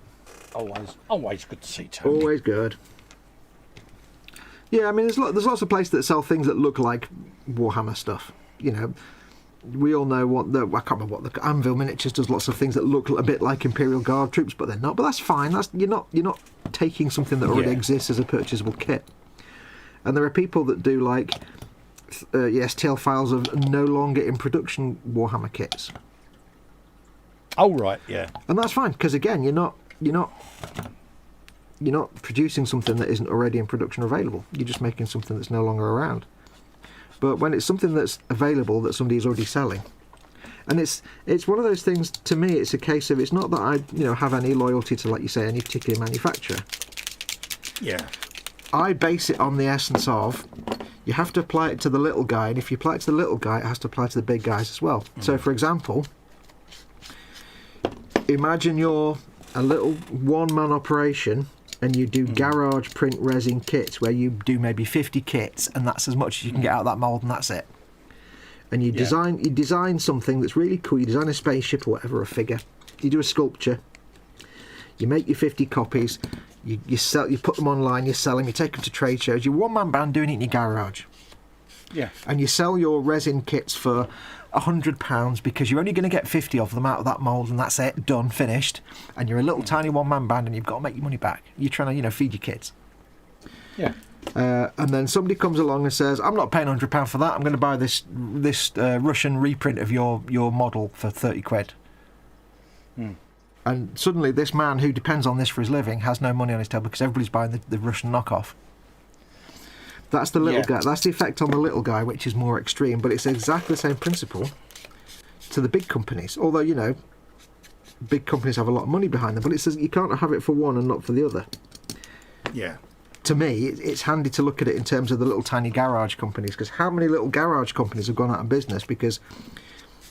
bloody hell, yeah. Because people buy the knockoff versions because they can't afford, you know, the proper version. Because resin kits are expensive. That's the end of it. They're expensive because they're short run. Well, yeah, not only that, the cost of making the moulds and that, and you know, you've got to redo the moulds every now and then, haven't you? Yeah. More frequently, put it that way. Yeah. And it sounds like a real sort of harsh opinion, but it really is the case of, if you can't afford a Ferrari, don't complain that you can't afford a Ferrari. Either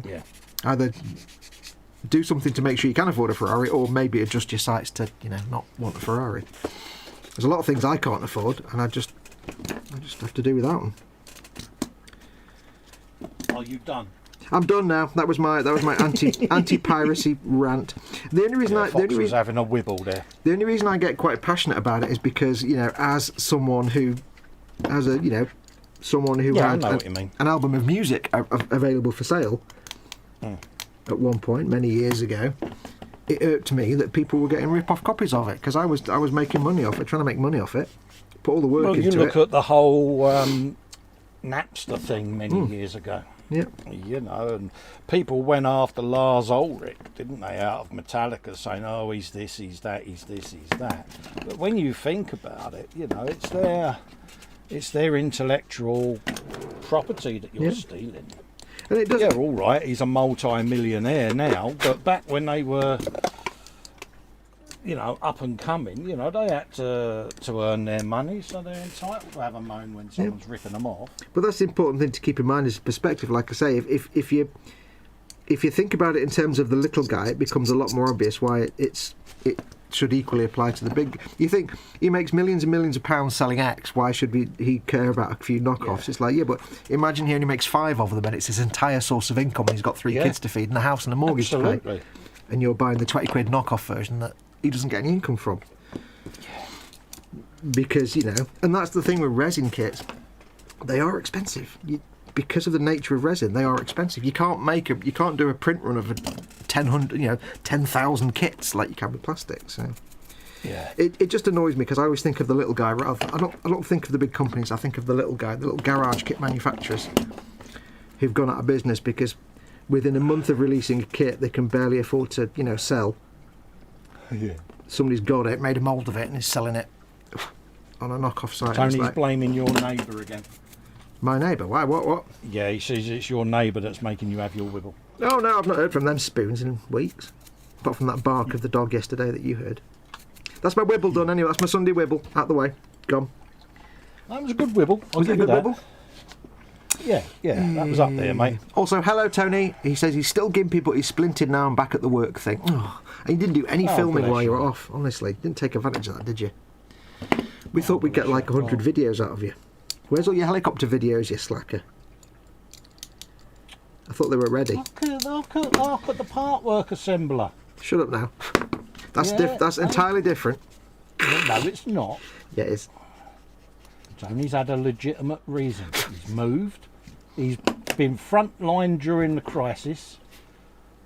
So he's had a lot of good, valid excuses. I've got your back, Tony. Yeah, no, but he's had thanks to stepson and falling for an easy bait and switch. He's had his broken hand on it for weeks. He's been sat at home doing nothing.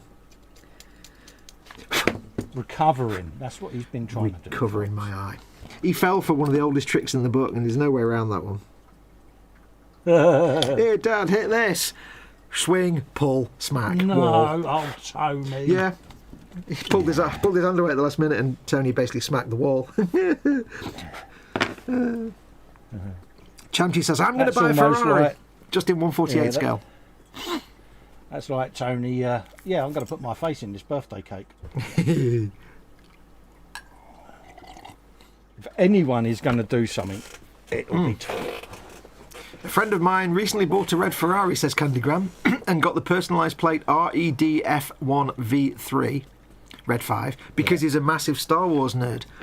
What you need to do is you need to give him the URL for my website, specifically the for sale page, and then get him to check it every day. Because if you can afford a Ferrari, I need to get to know him quite nicely. Oh, you've got a friend with money. Mercenary, Fox. If you've got a friend with money, I need to know about them. Simple as that. Right, I don't understand how this bit fits on. It is making... I see where it needs to go. I just don't understand how it gets there. Oh dear. Complicated build alert. No, it's not. We're all ensuing. It seems to be... unless I've got the wrong... Another bit I don't know about. What's that? Got to go well. Oh, it is. It's a different bit. There we go. It's two bits that look similar. They don't look anything alike, but never mind. Moving on. Shut up, what? Shut up. That's all right, mate. Sort of up against, folks. It's hard work, you know. Shut up. I Anyway, used to have here. what's the important question, Col? What's in the belly? What's on the bench? Yeah, bench and belly, folks. And what's in the console? Yeah, we'll do game and grub as well. See, I'm good, you know. I'm learning. Yeah, what game you're playing, what food you're eating, or have you eaten, and what's on your bench. Can be anything on the bench. Could be a drawing. Could be building a shelf. You could be blowing a glass sculpture. It doesn't have to be a model kit. I don't know what that bit was. It was a bit rubbish. It was a bit, mate. It was a bit, wasn't it? Oh, there's the dolphin boy. I forgot about him. The lump for his head that looks like a dolphin head. I am tempted tempted to give him no head and just give him a dolphin head. That would be rather amusing, but Yeah, I think it would be intriguing. Ork twinned with dolphins.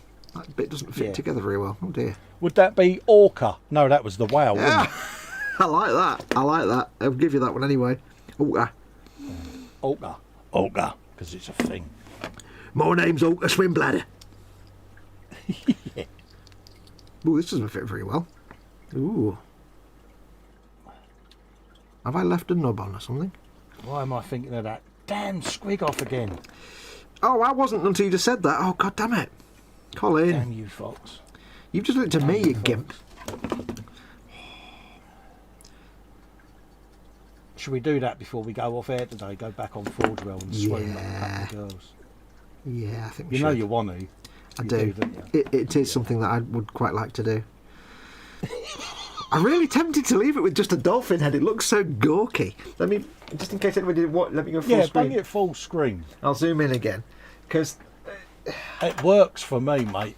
It really does. an orc with a dolphin head. This is the lump, the head. Here's the head. If you didn't see this yesterday, here's the orc's head that's supposed to go on this body. Okay, there's the head. Rawr, he's got a big. This is the bit the head goes on, sticking out of his chest, but it looks like a dolphin. So I actually drew some dolphin eyes on it yesterday, but they've rubbed off now. And I'm kind of tempted to leave it on there, so he's got like a dolphin head. Oh yeah, it's just different, isn't it? Like an orc with a dolphin head. I'd have to maybe Paint it up and see how it looks when it's painted. if you think it works, keep it. If you don't, then just stick your head on. I'd have to paint him grey though and not green. Fox needs a squiggle, says Panzer. Gorky, that's not Gorky, that's Morky, says Mayhem. Look at Black Rifles in, been lurking, couldn't agree more. The whole 40k world exists because of Games Workshop, and people copying their stuff will be the first to moan if it doesn't exist anymore. If you can't afford Absolutely. if you can't afford it, tough. I do agree. Yeah. Hello, Luke. How you doing, Geese? Yeah. The thing is, and people have called me out on this for being quite like, for sounding like I'm saying if you can't afford it, tough. But at the end of the day, there's a certain realism you have to accept that we've chosen a hobby, model making, that is expensive. That can be cheap. Yeah. It can. I'm not zoomed in, am I? It can be cheap, but it can be expensive. Yeah. And if you want to, it doesn't matter what your hobby is. If you want to, have a hobby, you have to accept that it's an expensive first world luxury item. It's not an entitlement. No. That being said, it doesn't mean that everything should be overpriced and expensive. Obviously, there's always a reason to keep things affordable for people can get into the hobby. But there is a range of costs for this hobby. There's everything from cheapest chips to the most expensive thing you've ever seen. Good, better, best, mate, isn't it? Yeah, and it's no different to like car prices or house prices or anything you ever buy prices. Yeah, absolutely. You know, it's like saying, I really want an iPhone, but I can't afford £1,000, and Apple should make a phone that costs 50 quid. Well, no, they shouldn't. They should make whatever they want to make. 50 quid phone. Yeah, let's just get a 50 quid phone. So it's like people that say, I want to do X in the model hobby, I want to make Gunpla are too expensive, or Warhammer's too expensive, or Forge World's too expensive. It's like, it's a business at the end of the day. They're trying to get profit so they can keep doing it. If you can't afford it, maybe you need to look at a different hobby or a different part of the hobby. Yeah, absolutely. Yeah. Couldn't agree more. Yeah. It sounds really harsh to say, and people have called me out, but I'm a pragmatist. It's like, I'd love to make some of these, 300-400 quid kits, but I can't afford that, so I don't. I stick to kits I can afford, and I have fun doing them. And because, to me, it's like, would I love to get a £2,000 Forge World Titan? I would, actually, because it'd be amazing to build and paint, but I can't afford or justify £2,000 on a big Forge World resin kit. So what I do is, I go for kits I can afford, and I enjoy them just as much. Because absolutely. Because I treasure the cheap stuff, because I think it's all I can afford, so I'm going to make the most of it. I'm going to paint it really well. I'm going to build it carefully. And maybe one day I'll afford a big £2,500 quid Titan, but, I know I can't. It's one of those, if it's within your budget, you should just go out and grab it. The Davids, even Paul over at ISM, they used to get criticised, didn't they? People go, oh, you're flashy because you're using detail up, you're using this, you're using that. My argument is if they can afford to embellish their model, then do so. What's the problem? They're making content for people in the hobby. People in the hobby can afford things like that, and some can't, but it doesn't mean they shouldn't make it. Just because they can afford to get it doesn't mean to say they shouldn't, because it might offend some mere mortal. Well, get over it. At the end of the day, I know everybody has a different budget, and there are people who are made of money, and there are people who aren't. I'm not made. I earn very little money. I am quite poor. I am. You might not think it, but I am quite poor. I don't have. This is what I do for a living, and I don't make a lot of money doing it. But I managed to get by because I want to keep doing this. But there's people who've got a lot of money, there's people who've not, and it's hard to say it, but you can't criticise someone for spending the money they've earned however they want. Yeah. As long as they're not harming somebody else. If somebody's got money and can afford the expensive stuff, then more power to them. Good luck. But if they can't afford the expensive stuff, then more power to them as well. It's just you have to work with what you've got. Absolutely. And I'm not trying to minimise the pressures that anyone goes through if they're working on a low income. Of course, I'm on a low income. I'm on almost no income, but I'm not trying to minimise that situation for people. But at the end of the day, you have to take some responsibility for yourself and say, if I can't afford X, maybe I need to look at something else. Maybe I don't need to. If I can't afford the £300 end of the market, maybe I need to start at the £20 end of the market and get the most out of that. Yeah. If I can't afford a £150 Ryefield tank, maybe I should get a 20 quid Tamiya tank and enjoy that. This is it. Yeah. Yeah. And one day maybe I'll be in a lucky position where I can afford the expensive Ryefield tank, but I'm not going to begrudge people that can afford it. Yeah. And I'm not going to complain that such a thing exists because I can't afford it. No. You shouldn't make these kits at this price because I can't afford it. Well, that's not a valid argument. It's a truth, but it's not a valid argument. Anyway, let's move on because I'm getting all. No, not at all. It's an interesting subject because you don't want to make the there's that division, isn't there, where people sit on both sides of the argument, and it's like you don't. It's a tough one, isn't it? You don't want to sound like I'm saying, "Oh, poor people," because I'm not saying that, and I am one of the poor people. You'd be surprised how little I've actually got, but at the same time, you don't want to say some people are poor, therefore nothing can be expensive, because otherwise, you know, the luxury end of any market wouldn't exist. There's always a luxury end of the market. Yeah, but I think it's a good thing. I mean, I sit there and I see Paul's and David's work, and I look in awe at it. And yeah, all right, you've got high-end materials being used, but you still cannot take away the skill and the dedication and enthusiasm that them guys have got for the hobby.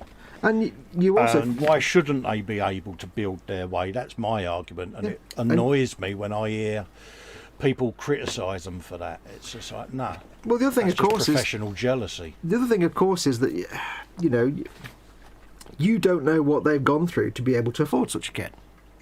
Absolutely. You know, if I'm sitting here making like a £500 whatever, then how do you know that I haven't saved up for that for 10 years to get it? Or well, look at us two yesterday trying to work out how we're going to save up to get the little grot tanks from Foldswell. Yeah. You know, we're already going, we'll put a little bit by, a little bit by, a little bit by, you know. And so, you know, it's not that you can go out and grab it, it's your budget for it. You know, that's your higher end stuff at the end of the day. But I've always had that mentality, though, that it's like, sometimes I find myself in a looking position where I can afford to splurge a little bit, and I will, because, you know, I've worked for it, and I'm treating myself. And sometimes I can't afford to do that, and I'll get something cheap instead, and I'll be like, well, I really wanted this thing, but I can't afford it. I'm really sad about that, but you know what? I'll get the thing I can afford, and I'll just build the living crap out of it, and I'll do my best, and I'll get the mileage out of it, because I'll make the best of a bad situation. Whether it's a £10 kit or a £1,000 kit, you're still going to treat it with the utmost respect. Yeah. Because you know what you've had to do to finance the payment for that. Yeah. And at the end of the day, it is a luxury. You know, I'm not trying to minimise the difficulties that people on low incomes go through. Of course, I'm not. No. But when it comes to something as irrelevant and unimportant as model making, which is, it's not. Model making is not putting food on your table. Model making is not feeding your kids. It's not sending your kids to school. It's not paying your bills and keeping your mortgage paid. It's silliness. It's it's just nonsense. Certainly that. It is much silliness. Anyway, Mayhem says, do not get me wibbling on people and high-end smartphones for no money at all. No, not going there. Helgen says, right, back to it, love you all, big hug, stay safe and don't punch door frames. Remember, my gimmick is making mistakes so you don't have to. Cuddles, says Tony. Big hugs, Tony. I like Chamchi Gimbap a lot. He's my best friend because he says, I want you to spend all my Patreon money on beer and nothing else. Oh, good man. Challenge accepted. Panzer says, exactly, Colin. Yeah, it's one of those things. You've got to. Sometimes you've got to be. If we were talking about putting food on the table, or sending, you know, buying supplies for your kids for school, or being able to afford to send your kids to college, then yeah, you're going to champion the cause of the little guy, of the low income, the poor person, the person who's struggling to make ends meet. Yeah. When it comes to something like this is not. You don't live off this. This is luxury first world nonsense. Therefore, if you can't afford it, don't do it, or wait till you can do it. Oh, this is it. That's why I took a 20-year break from the hobby. Bring me boys up. Yeah. That's where all my money went. Now that they're done with uni and they've got their own lives and their own incomes, I can then have me hobby fund, and that's what I do. You know, it doesn't impact our bank balance. It's all funded through Patreon and channel support, and without that, I wouldn't be able to do it. So many thanks. Yeah. And I'm more than grateful for that. And it's funny, off air yesterday after we did our Forge World thing, you know, I was working out, you know, I can get that in a few months, and so that's the way we do it. I think part of the thing that frustrates me is it's all tied into that kind of entitlement thing that seems to be the thing nowadays. Is, you know, a lot of people seem to think that you have an entitlement to something just by existing, and it's like, no. Nobody's entitled to anything. You're entitled to work for things and to, you know. That's actually wrong. You're entitled to some basics, but when it comes to like food, shelter, obviously, but when it comes to luxury items, smartphones, cars, model kits, there's no entitlement. you're not owed anything.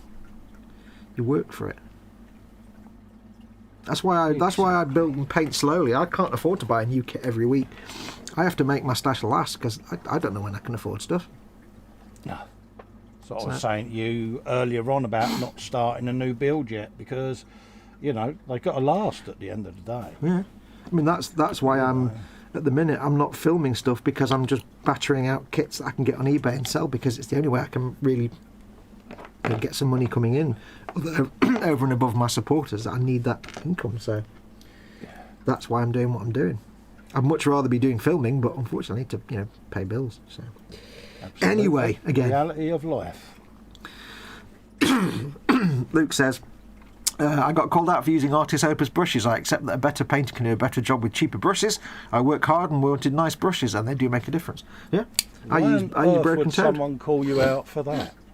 I mean, we're using Broken Toads, didn't we? But like, if you've got Artist Opus brushes, fair play to you. Yeah, it's like, oh my god, why are you using these expensive brushes? Because I bought them. And he does work hard. Yeah, I couldn't do what he does. that's just nonsense, isn't it? It's like, why are you using good quality products? Because I want to use good quality products and I've bought them and saved for them. See, this is what I don't get, and I know I get on my high horse every now and then. Surely not. But there's a prime example of professional jealousy if ever I've seen it. Now the bloke's using Artist Opus brushes and yet someone's on his case calling him out for it. Well, so bloody what? Yeah. He goes to work. He'll use what brushes he wants. Yeah. God's sake. Because it's that kind of logic of, I can't afford this, therefore no one else should use it. No. Yeah, but this is where a lot of the stuff that Paul had to put up with came from, was people just being professionally jealous, and I don't understand it, and it gets me into a lot of trouble really, because I do get on my high horse every now and then over it, and yeah, but it just pisses me off. It's just nonsense. It is. Oh, bloody hell. And he's off. La la la la la la. No, it is. I mean, someone have a go at them just because they're using a decent. Yeah, no, I totally agree. It's just it's nonsense. It's like, how dare you use good quality products? I'm sorry, I'll just start painting with Revell paints and Games Workshop starter brushes, shall I? You're all right as long as you're using a B&Q 2-inch paintbrush or a roller. That is just madness. Yeah. Anyway. Well, it was a good wibble though. Yeah, it's a good wibble that. It was a good and justified wibble. It annoys you though, doesn't it?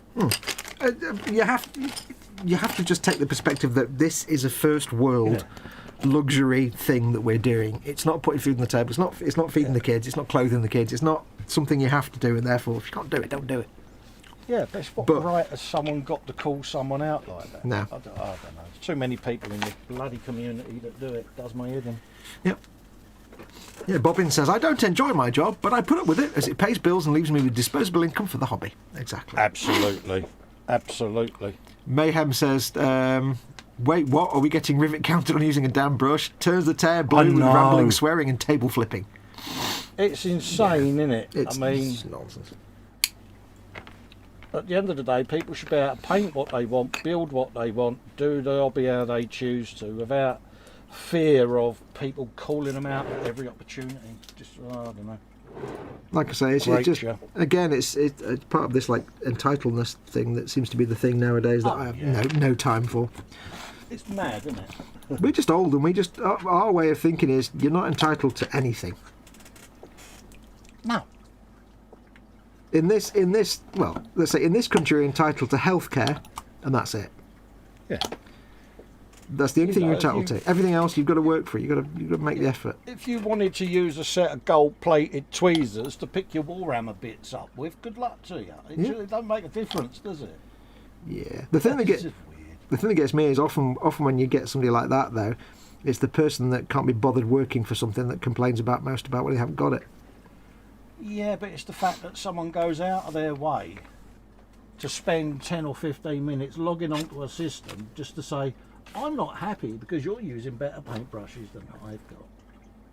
Well, Pull your finger out and get better paint. Pull your finger out and get better paint brushes. It's Who not was hard. it who got called out for using God Hand? Do you remember that one? Don't know. I'm trying to think who it was. It was someone in our circle. You that keep got your called out for circle using private, God young Hand. lady. I don't want to know about your circle, thank you very much. And it's like, so bloody what? Yep, absolutely. Right, where the heck is this? How am I supposed to with the?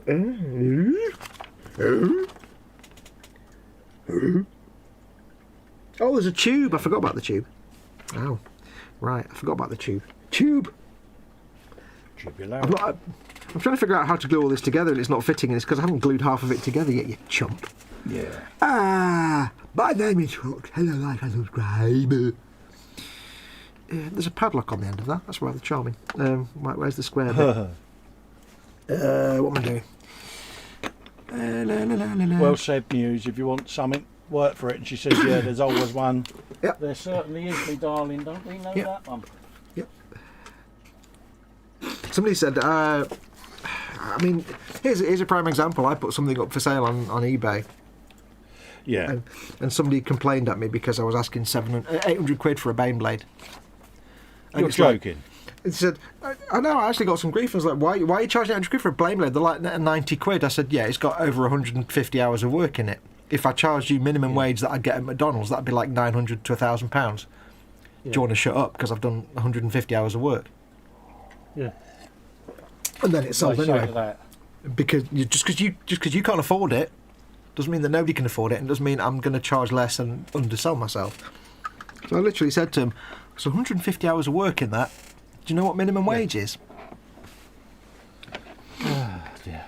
And do you wonder why I don't sell stuff? Oh, I just don't bother me. How's that going?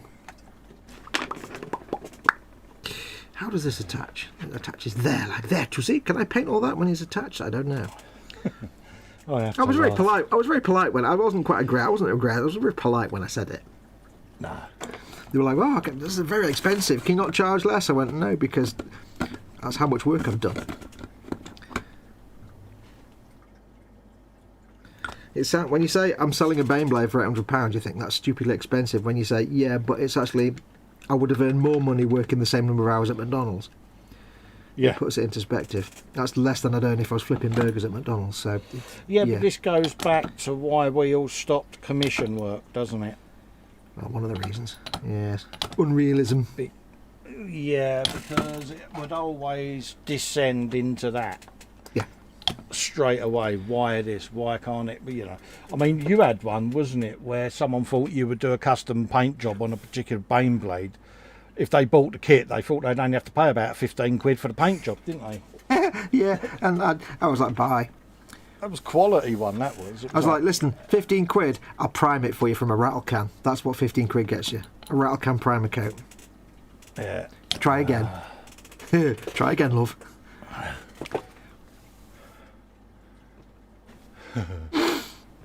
That's a big gun. Look at this. Hang on, let me...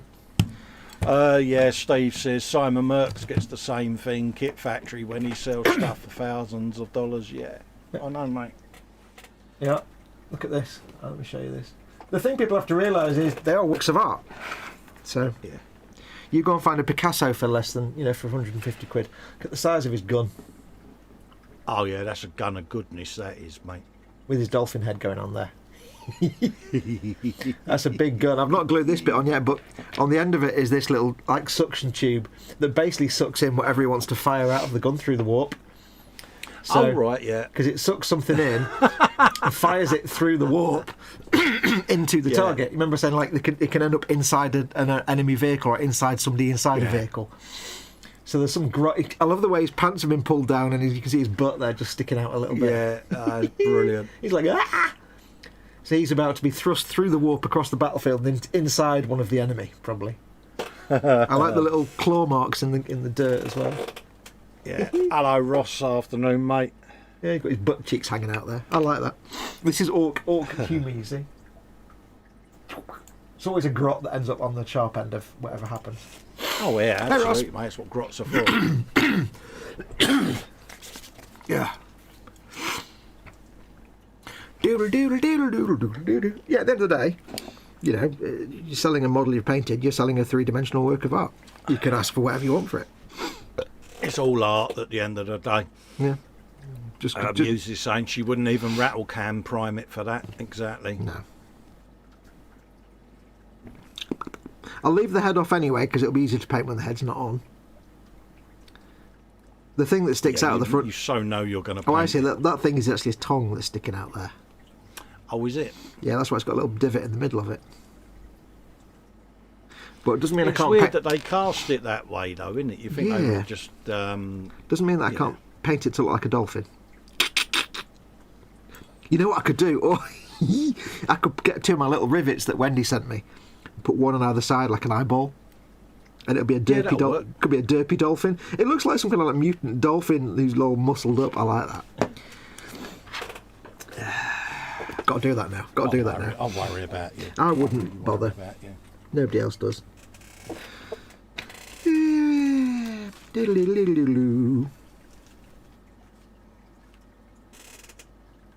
Yeah, when it was commissions and stuff, the moment anybody ever said, "What's your best price?" I'd be like, "The price is the best price." Yeah, it's... Are you open to negotiation? Absolutely not. Yeah, we've had many long discussion on commissions over the years. Yeah.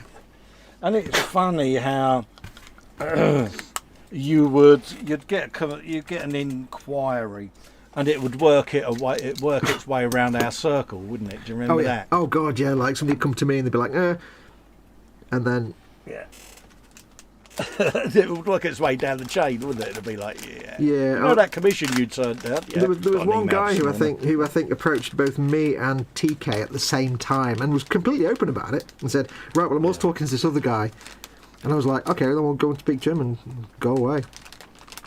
Yeah. This is how much I'm going to charge. Don't like it. Goodbye." Yeah. Well, this person's quoted me that. Well, go get them to build it then. Yeah. Get what you pay for. Oops, knocking the camera. There you go. Whee! Where's the middle bit? There it is. Yeah, that was funny. Yeah. More rivets need to be used, says Wendy Hickson. Yes. I've used quite a few of your rivets already, Wendy. Look, there's Have you counted them? I have. There are some on here. On this bit here. Oh, nice. There are some on the back here, around the edges. Because I had to replace some rivets, and there's some on the turret, but I can't remember exactly where. And there's a couple under there. See, your rivets and nut bolt heads have been used. Thank you very much, Lee, to Wendy for those. Because I was running low on the ones that Kenneth sent me. You see, so. People are stupid, says Muse. Absolutely, absolutely. Oh yeah, they certainly are. It's a sad thing to say, but I do hate 99.9% of my own species. With the exception of obviously my lovely followers and friends. Most people are just... Oh, I hate humans. Yeah, it's... a strong topic of debate. Yeah, Mayhem says, what makes me angry, he says, rephrasing it, is that people moan about commission prices but will happily drop thousands on Bitcoin and these non-fungible tokens. Yeah, absolutely. Anybody that buys an NFT is clearly an idiot anyway. And I fell out. Hang on. Oh. Doo-doo-doo-doo. Going back in. Doo-doo-doo-doo-doo-doo. And we're... Oh. And we're resting and we're talking. And he's back again. I'm back again. Thank you very much. Like and subscribe. Now, how am I going to... I'm trying to figure out how this goes together because I've got to fit him on the base and get the tube with the grot, so the grot is on the floor. Edward Leonard's in, says, "Hi folks, everyone doing okay? Hello Edward, all right mate, how you doing buddy?" Squishy welcomes. Squishy hugs. Yeah. How does this go on? How does this... That goes like that, and then that goes on there, but how does that go on there? I don't know. Let's find out. This is going to be like trying to figure out this tube that goes onto the back of the gun that also has to have the grot on it, who also has to touch the ground. It seems a bit like Tempestus Scion rifle. cables Oh, right, yeah. all over again with their 2-part arms, which drove me nuts. That needs to go under there, like that, you see, and then that goes on there like that. Yes, yes. Okay, that's yours. That goes on there. Somehow.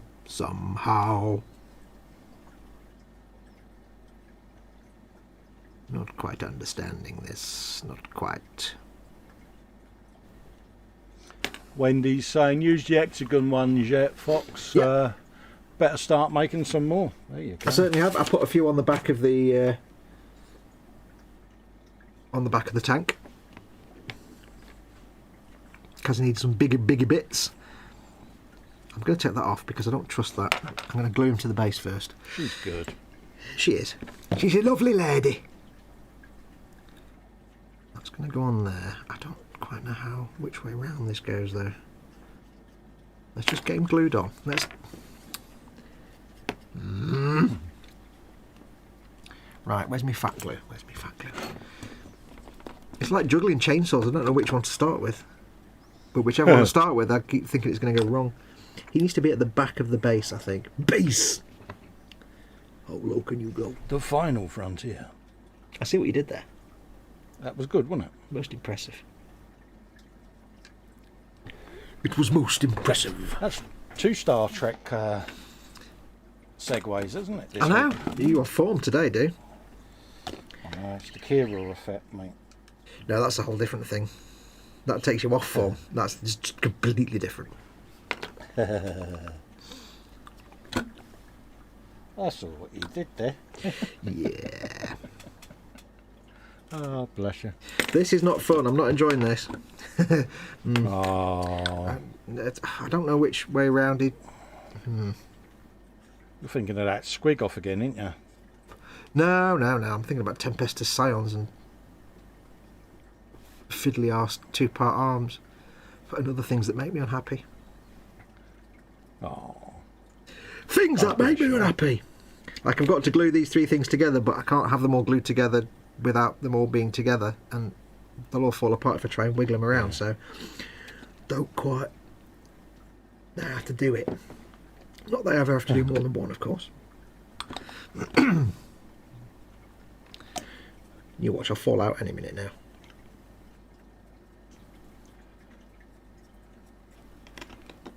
Yeah, it's bizarre how StreamYard does that, isn't it?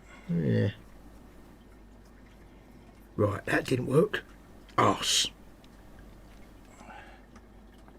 You're doing your special. Oh, there we go. Ah, I got it now. I think I've got it now. I got it. I don't got it. I'm off camera, I know, but deal with it.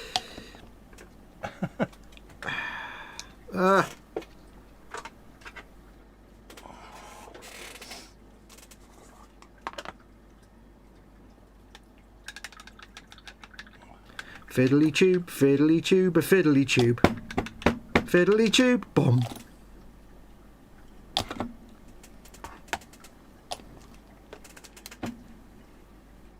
Hello, Mama Fox. She can't hear me. Hello, Mum. Hello, Mama Fox. Oh, bless her. She didn't sound very cheerful. I think she's had a power nap and just woke up.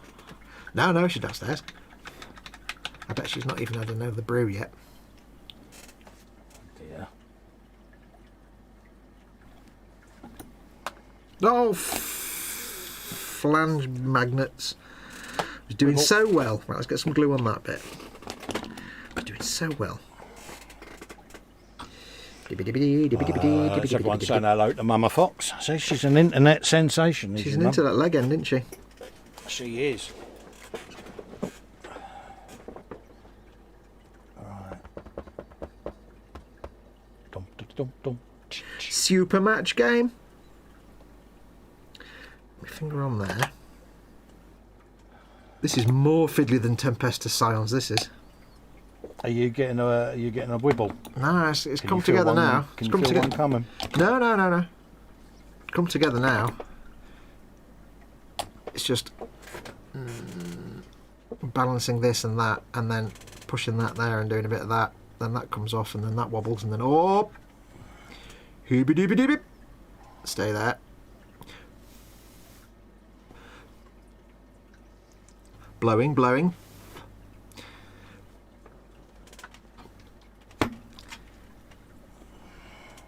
Super match game. What are you doing? What are you doing? Thinking. Is it? It is, mate. Wendy's on about her rivets there. To Jeff, what she used to make her rivet. It's 1 mil diameter. What's that? 1 mil diameter, 0.5 thick and 6 diameter.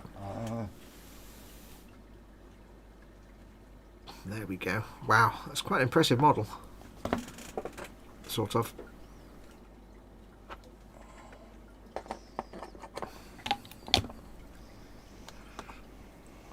I need to hold it in position for a minute. Got a couple of contact points I need to hold in place.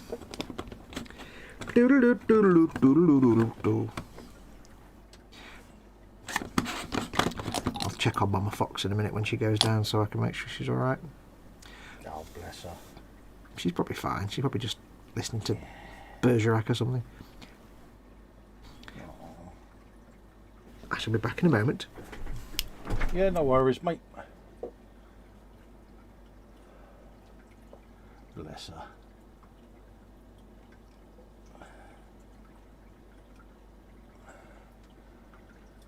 Muse is waving at Mama Foxx, as is Ross. Everyone's saying hello to Edward Leonard. Andy's saying Mr. Leonard. Peter Davies says, thank goodness for this place where nutters are the normal. Absolutely, mate. Absolutely. Nothing wrong with being slightly mad and eccentric in here, mate. That's how we get by.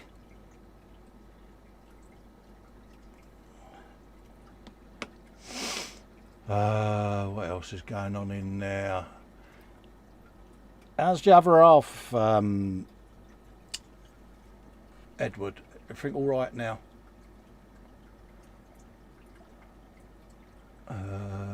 Bobbins is saying hell is other people. 1 second, put me a piece in. Oh, yeah. Yeah, it's one of them, mate, at the end of the day. Each one of them. It's one of them, mate. Haters are going to hate. La la la la. She's fine. She's all right. Yeah. She just had one of her like raspy voice moments. Oh, I said, I'm going to go and make a cup of tea in a minute. I said, you can have some cheese as well, because she found the cheese in the fridge. I was quite happy because when we did stream yesterday, she not only made herself a brew. Remember I said she also found the cheese. So she had some cheese as well. She even cut the cheese in half herself and everything with the feeble elderliness. But the funny thing was, I was dead proud because she made a cup of tea. But when she made the cup of tea, she then found the cheese and forgot she made a cup of tea and left the tea on the side. I was like, okay, you get half the points.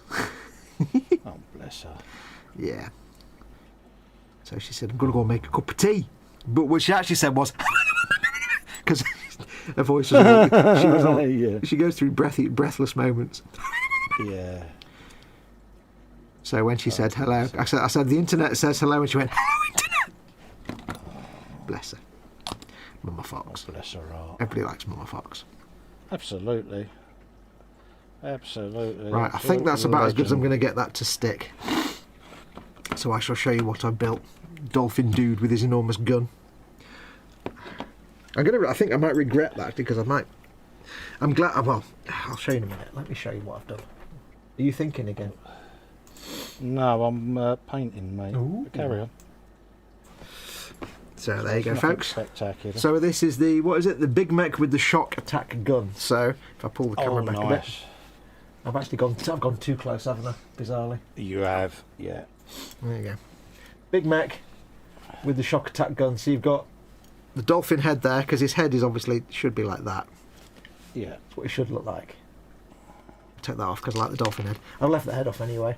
He's got this big shenanigan here, which is the shock attack gun. Yeah. Which has got all these gubbins on it. I've got to be careful because it's all glued. Full of detail. But you've got this big tube that goes all the way up, and that's the tube that whatever it sucks in at this end gets pushed through and out the other end, you see. And it just happens to be you're good. Just happens to be a grot. Yeah, poor little bloke. Whose butt's sitting hanging there minding his own business. Yeah. I love the way his butt's hanging out. That's hilarious. He's like, pulling his pants off. And he's got all these, like, you know, he's got a spanner on his belt and stuff. I love the detail. You haven't got to paint another butt, have you? Yeah, it's a Gretchen butt. Yeah. But yeah, that's great. We've got, dropping. We've got the big backpack. I'm trying to be careful how I hold it. Because this thing, you have to glue it there, and here, and on the floor. And it's just getting this big tube at the back to glue in place. So I'll unzoom. I quite like that. That's pretty meaty little figure. Nice, mate. Yeah, I quite like that figure. I'll leave the head off, because I'll need to paint that separately anyway. But I was debating whether to leave off the tube, because the tube and the grot sticking out of it are all one piece. Yeah. But I thought, no, because it's going to be such a cluster flunge trying to get it all to stick together like you've just seen me do. Yeah. There's no way that I would have been able to paint that and then glue it on without messing up the paint job. So Cluster flunge. just think of the children. So I've built that guy. Yeah. There you go, that's done. You're good. La la la la. Wendy Hickson says she uses the RP Tools punch to make her rivets and things. Yeah, that's what Kenneth used for. That's what Kenneth used for my other rivets. It's Australian, and it costs a fortune. Yeah, but they're really good. So will the grot be the butt of the joke? So what you did there. Yeah, that's what Panzer says. Panzer Cat and Mayhem says chromed parts need to be outlawed. Yes. So does that mean to say then that grot could be called a fanboy? Fanboy. Yeah. Yeah, because he's getting sucked into a... doesn't matter, you have to explain. Yeah, that was a bit cheeky. See what I did there? Cheeky, but... Yeah. Just sucked, didn't it? It did. Like the fan. Yeah. You want to go and see your squig? Edward says, really look at the Forge World... Have you read this one? While I was away? I don't know. No, go on. Really look at the Forge World sold out of that huge orc. I watched your show from yesterday on Rewind after a triple or two and banged one in the cart. Wifey would have castrated me. It can't be sold out already, surely. The big orc Squigoth. Yeah, should we go and have a look? Yeah, sod it. Let's go and have a look. Do you want to do the DJing today? And I'll do it. No, I'll let you do it, being that you're hosting. Yeah. My broadband will probably make it all pixelated at your end, won't it? So my crappy broadband that was made in 1985. Oh, lammerkins. You know what it's like. It'll be square profile because on the other. I must get another monitor that's not square. My second monitor's a cheap one I found and it's square. Let's see if I can find it. If I can find it, I'll. Yes, I've got it. Name it for you. I've just got. Hang on, I've got to choose a brush or a. Hang on. Oh, I'm choosing boats this time. Boat. Next. Boat. That's a plane. Next. There we go. Right, I'm in. Let me do a screeny share. Oh, you're in. There you go. Where are we up to? Let me close that then. Look at it. Oh, moist. That's me hitting the table. Ooh. Is it in stock or is it out of stock? Don't know. Edward said it was out of stock, but... Yeah, it's in stock. Yeah, old bollocks. Yeah. Oh, it's... But you know you want it. Oh, look at the face. He's just so adorable. He's just so pettable, isn't he? Isn't it, though? It is sexy. Mayhem says if he's not the butt of the joke, he'll make a right arse of where he's going. Talking of butts, there's a substantial butt on that bugger, isn't there? There is, mate. It's got Squig a butt. old bit of girth, isn't it? Hello. Buttons being pressed. Yeah. Like a little bit of I've got the chat on the screen. So I like the little bit of free advertising you did there. Very nice. What bit of free advertising? Well, you put your logo up there for a second. Did it? It blasted the full screen of your logo, yeah? Don't know what you did. Usual. I was putting the YouTube chat back on the other screen so I can see it. Oh, probably your desktop then. Anyway, never mind about that. Got more important things to be drooling at. I've been looking at. I know I was, but you distracted me by having to mention it. Yeah. Look at the size of it. It's a beast, isn't it? compared to that It truck. is a beast. God, you could get children in that and just house them in it for a while. But it's just, yeah, I mean... You do need to buy the gun separately though, so it's only 25 quid though. That big massive gun. I like the way you tried to justify the 278 quid price tag by going, yeah, but the gun is only 25 quid. Well, to be fair, that gun isn't available, but the big cannon gun it's pretty thing. much 300 quid, isn't it? Yeah. Ha la la la la la la And la. he's looking at you, he's going, Foxx, you know you want me. No, he's looking at you and he's going, Festa, Khajiit thinks you should buy this. Khajiit, everything belongs to Khajiit. Seriously sexy though, isn't it? He's looking at you and he's going, everything belongs to Khajiit, but I belong to you. H wants you to buy me. Got tanks, wasn't it? Yeah. H wants you to buy me. That's what he's saying. Yeah. They're cool, aren't they? You love them, don't you? I knew that would be the selling point for you. That would be the one that got you in. Oh, cute. We need a mod. Why do we need a mod? Hang on. We need a mod. Why do we need a mod, Panzer? Not in stock for US. Oh, right, okay. The gods are on my side, $430. Mod required. Well, I can see a comment from somebody with a Russian name, but they've not said anything. I don't know, I'm scrolling up looking. There's a comment from somebody with a Russian name, but they said VUN for FYI. I don't... What do you need a mod to do? I'm not clear what you need a mod to do. Yeah, I'm not seeing anything in chat. No. Tell us what a mod needs to do. Usually saying stupid bots. Where? So they must be seeing something on air. Let's hold up.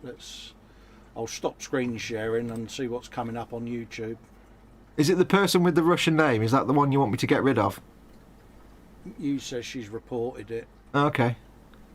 It's a bot, Foxx. Bot Foxx. Never saw it. Oh yeah, I can see it. I've hidden it. Oh, you've done it already, yeah. I don't know how we know it's a bot, but I'll take my chat's word for it. It's a phishing link. Oh, it doesn't show us a link on here. Okay. Okay, it's removed. Thank you for letting us know. Yeah, all good. Diddled. That's why you need to do the app model making GUI, you see, because I saw that and I'm like, oh, hello. Somebody's getting my attention. Thank you, guys. Has been removed and hidden. That's all right. Let's put the grot tanks back up then. Yeah, back to important business. Oh, I love that front so one. Don't complain about me logo. There you go. Yeah, I love that on that front one. I love the fact he's got the little bars on the window, but they're all wonky and wibbly. Yeah. Cause yeah, kind of shonky, aren't they? Yeah. Yeah, they are cool. Scale Model Mew says those links are phishing scams, but it doesn't show us a link though, because the only people that can post links are mods. So at least he can't post a link in the chat. But thank you for letting us know. He's gone now. He's been removed forever. He will never return. Never return. Dude, what does someone got to do to be a mod round here? You have to be a mod in the Boom Hut. Yeah. And there's a very strict requirement for that you don't know what it is. That I've never revealed. Ha ha ha ha. Look at them. Oh no.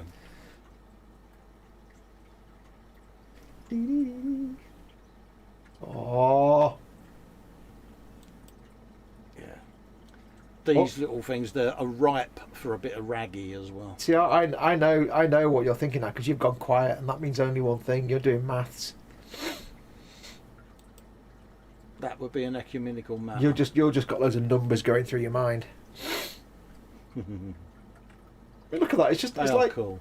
It's like I love what he has to lift the top up to see out. Didn't plan that very well, did he? Yeah, but that's the whole idea, isn't it? It's I like, know. Yeah. It's like, yeah. Well, that's that Space Marine game as well. I've only played it like for a few minutes, but it does seem that the grots have little high pitched voices. Oh, do they? Yeah, like the orcs are like, "Yeah, kill the Yumis," but the grots are like little sort of, Yeah. kind of adorable. Look at him hanging out the back there, or out the side. Oh, I've never seen that before. Yeah, the he's side. hanging out the side there by the door. So.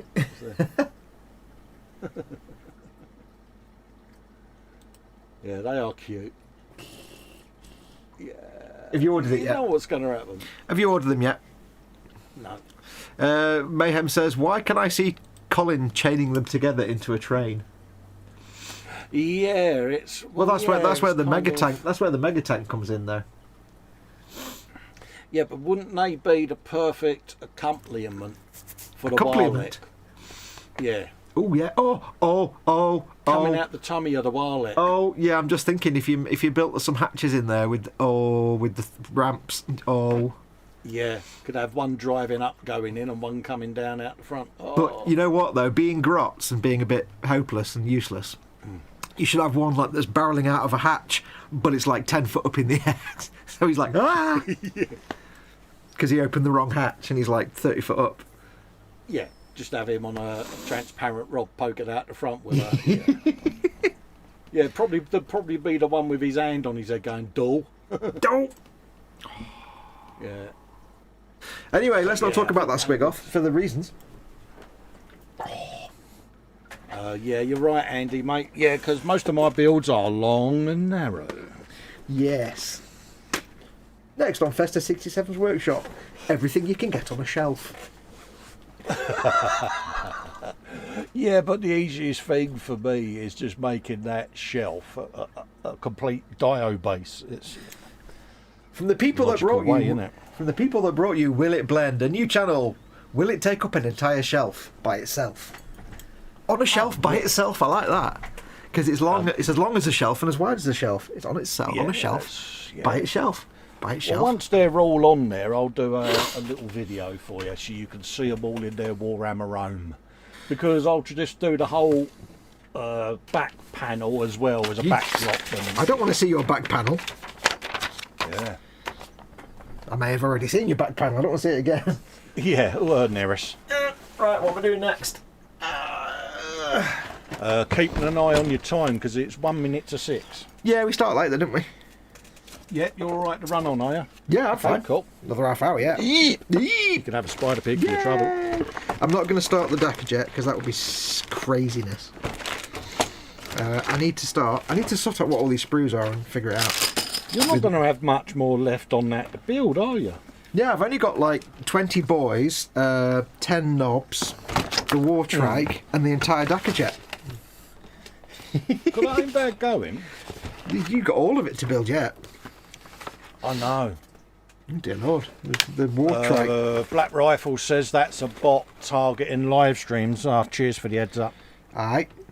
I mean, thankfully, like I say, they can't. Nobody can put links in the chat other than moderator, so a bot can't put an active link in there. Thankfully, but we still need to. Do you want to let Mike and Sue know, Luke, for later on's live stream, mate?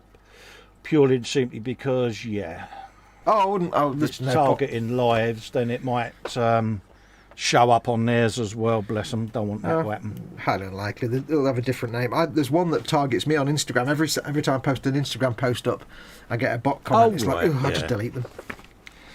Yeah, that one won't reappear. It'll do one comment and then it'll just move to a different account. So there's no point warning anybody. No, all right. I was only trying to help. Aye. No, it wouldn't have the same thing.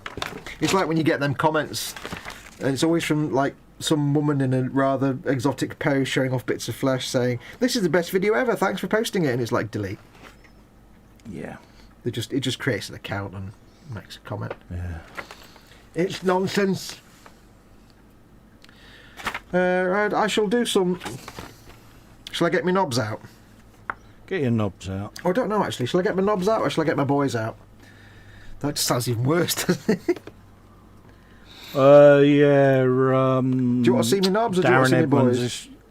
Do what you choose, mate. I think we'll do the boys first because they look like more modern era. Darren's saying it's a Ray Winstone bot. It is. It's the revenge of Ray Winstone coming Ray after him Winstone. because he picked on him. Ray Winstone's rubbish. We shall not discuss it further.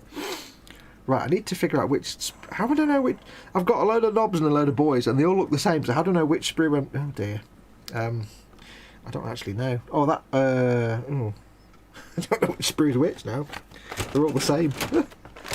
Let's have a look and see. Right, let me get all the sprues that aren't airplane bits. That's probably a good start, isn't it? What's chap doing? Anything interesting? Hold up. I was trying to paint, sorry mate. Oh, sorry, dude. Oh, don't worry, there was 3 on the live stream during the week. 1 additional comment since the last one I read out. No, you get them all the time. Not much you can do about it. Just delete them and throw them away. Ignore them. Like I say, it's one of them. Luckily, like I say, no one can post links apart from mods and me.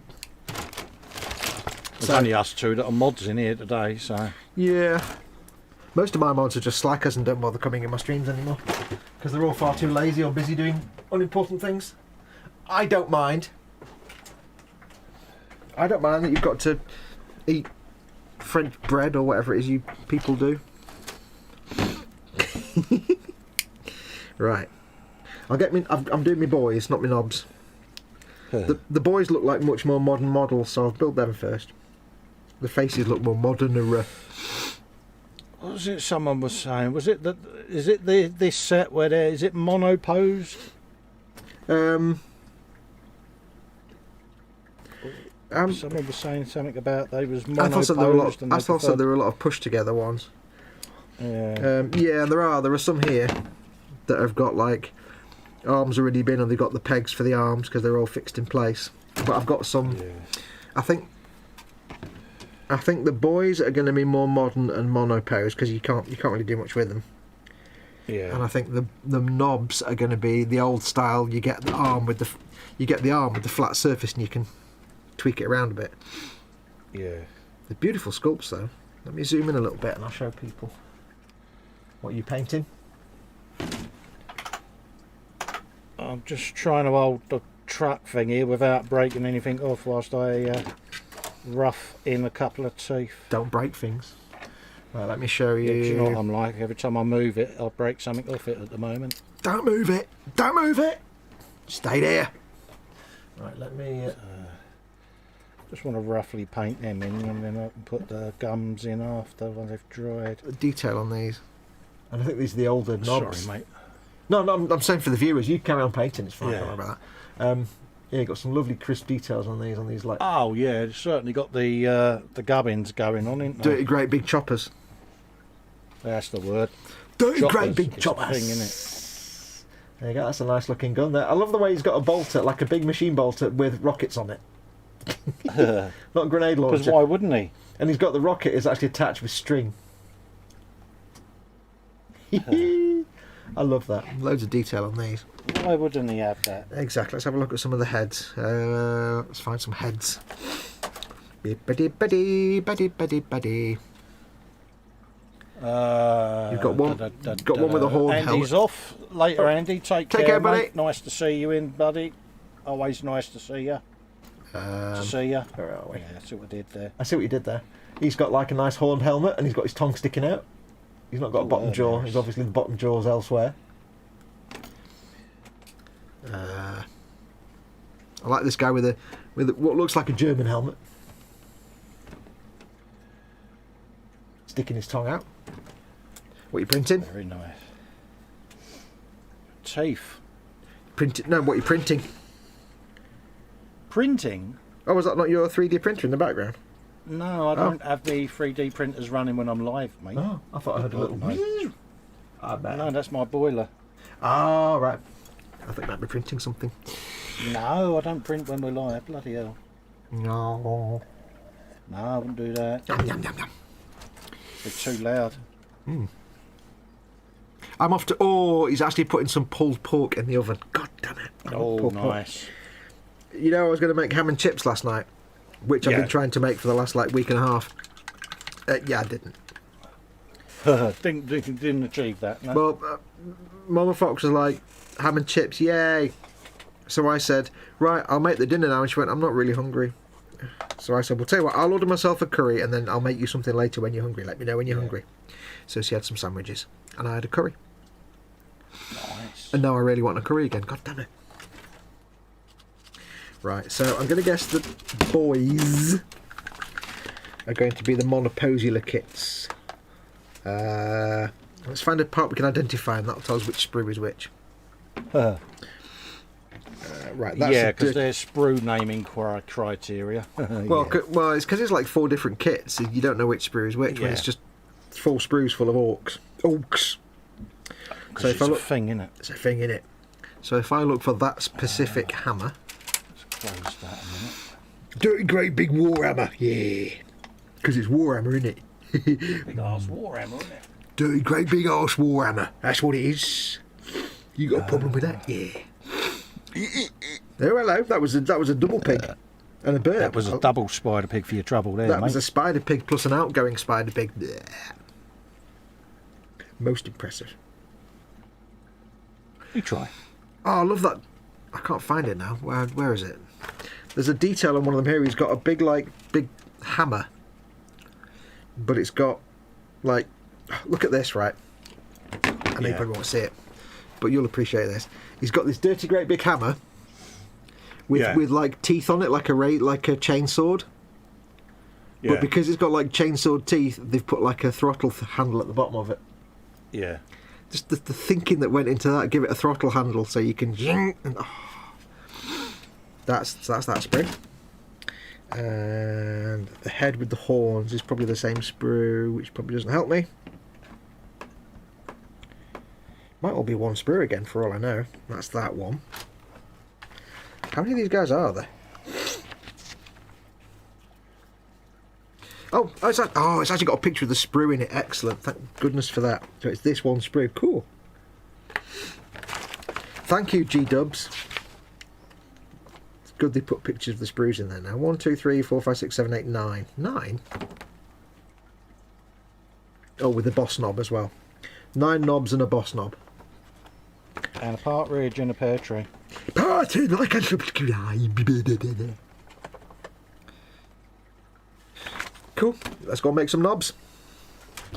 I'll get my knobs out on telly. That sounds so very, very wrong. Dropping. I'll get my knobs out all over the floor, it seems. Hang on, let's put all this back in the box again. I zigged when I should have zagged.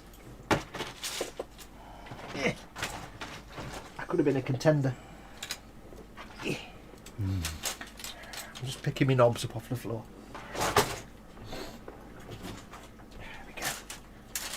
It's a good thing with Games Workshop sprues. If you drop it, it ain't breaking it. No. Couldn't break these things with a sledgehammer. Quite resilient stuff, really, isn't it? Yeah, I'm pretty sure the Romans used to make buildings out of it.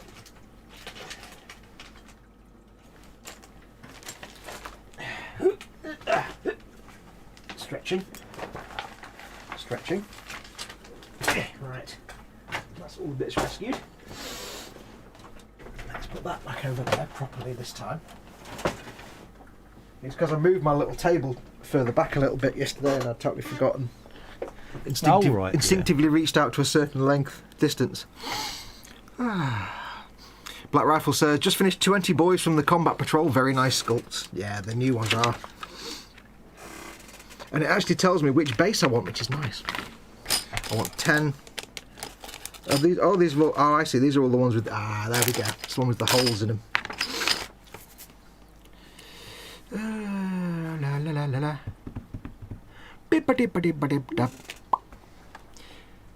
Funnily enough, Foxx, that's what's on my menu later. What, ham and chips or curry? What's the difference between the RP Tools punch and die set and the rivet making set? Asks Paul Di Tommaso. Well, a die set is where you put a thread onto. You put a thread onto rods, isn't it? Is that a die set? Tap and die. Tap and die, yeah. That's where you put thread onto metal rods to make like nuts and bolts.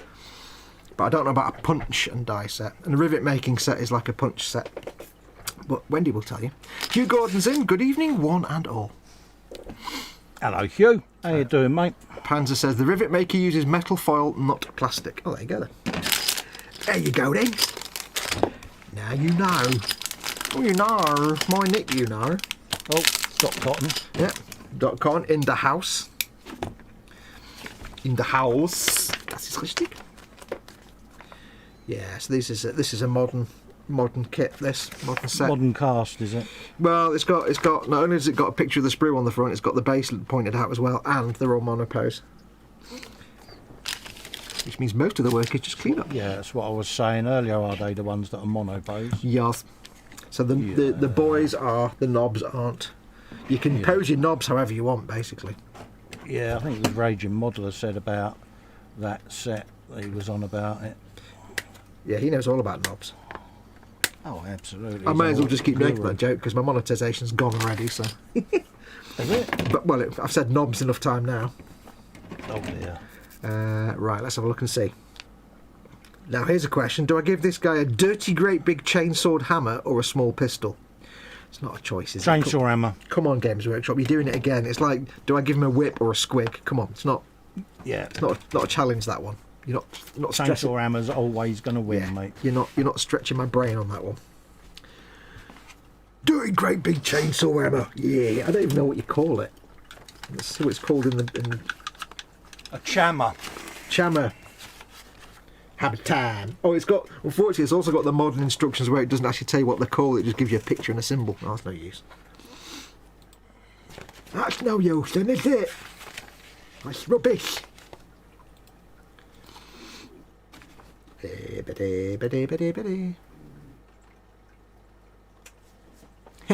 Boys in French is boys. In some other language is boys. In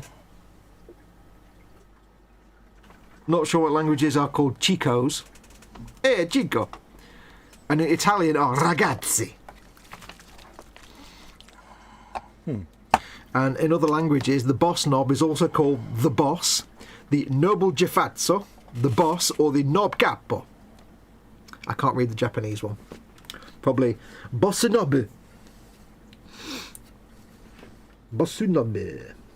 46 and is one I want. 46, there we go. What are you painting? I'm just checking my phone for something. He's surfing. He's checking his phone up for Forge World, aren't you? You place an order on your phone because I can't hear. No. Because you know I can't hear the keyboard when you're on the phone. Oh no, I was just getting messages. From Forge World saying you've ordered something. No. 48 and 49. That's what I thought. Thank you for ordering a dirty, great big squig. Not from Forge World. We have told your wife you have our deepest sympathies, but we'll deliver it in a week.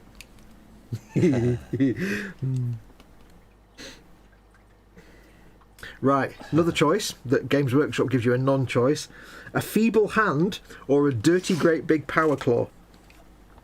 It's not a choice, is it? It's just not a choice. Power claw. Yeah, it's not a choice, is it? 48 and 49. There you go. I'm not being funny. He ain't going to walk round with his hand in the air, is he? He's going to want a big power claw. He's a boss knob. Yeah, I'm a boss knob. I've got a dirty, great big claw. I don't want some namby-pamby hand. I want that one over there, the big claw. Yeah. And 49. Because he can. Oh, a dirty, great big claw so I can look like Yarrick's. That Yarrick bloke, he's got a dirty, great big claw. So that's that. And 45 and 47. Ooh, they've actually got all the bits for one dude in the same place on the sprue. This is uncalled. This is unheard of. This is almost Bandai level organisation on the sprue. They'll break it in a minute. No. They'll do something dumb any minute now. You wait. 47. 47. Here we go. Oh no, there is. No, it's right there. They're on a roll. Bobbins is off ski. See you, buddy. People are going to make their dinner soon, won't they? We'll stop in a bit. Yes. He says massive roast chicken with trimmings incoming. Oh, nice. Enjoy, buddy. Yeah. Always nice to see you, Bobbins. All right. That's for the boss knob, says Luke. 43, which is there. Oh, yes. I don't think I'll get this guy cleaned up by the end of today because we've only got about 10 minutes.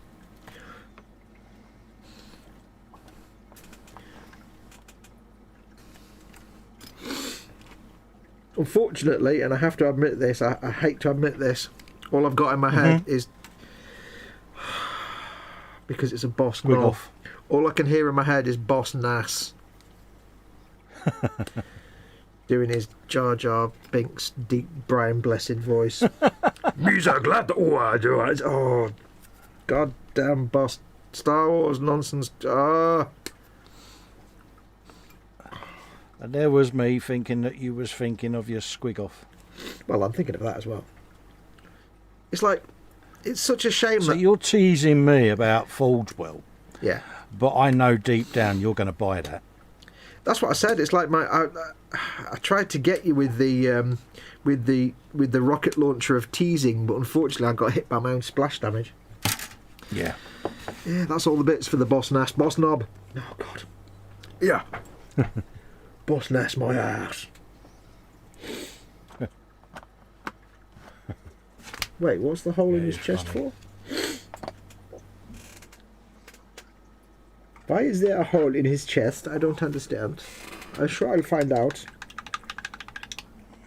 soon enough. La la la la la la la. Slap the devil out of it. I mean, beat the devil out of it. Absolutely. Bit of Bob Ross there, mate. Yep. Good quote. Eep, eep. Bob Ross with the spider pig on the side. Spider pig thrown in for goodness. Excuse me. Now, here's an important question. Fire away. I didn't actually have one. I was just kind of... I was hoping a comedy moment would follow, but I hadn't planned beyond. Moving on.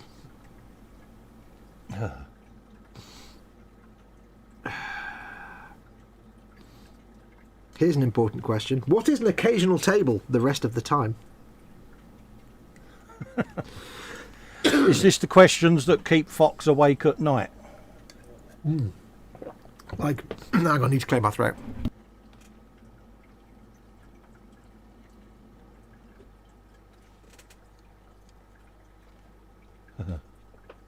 Bless you.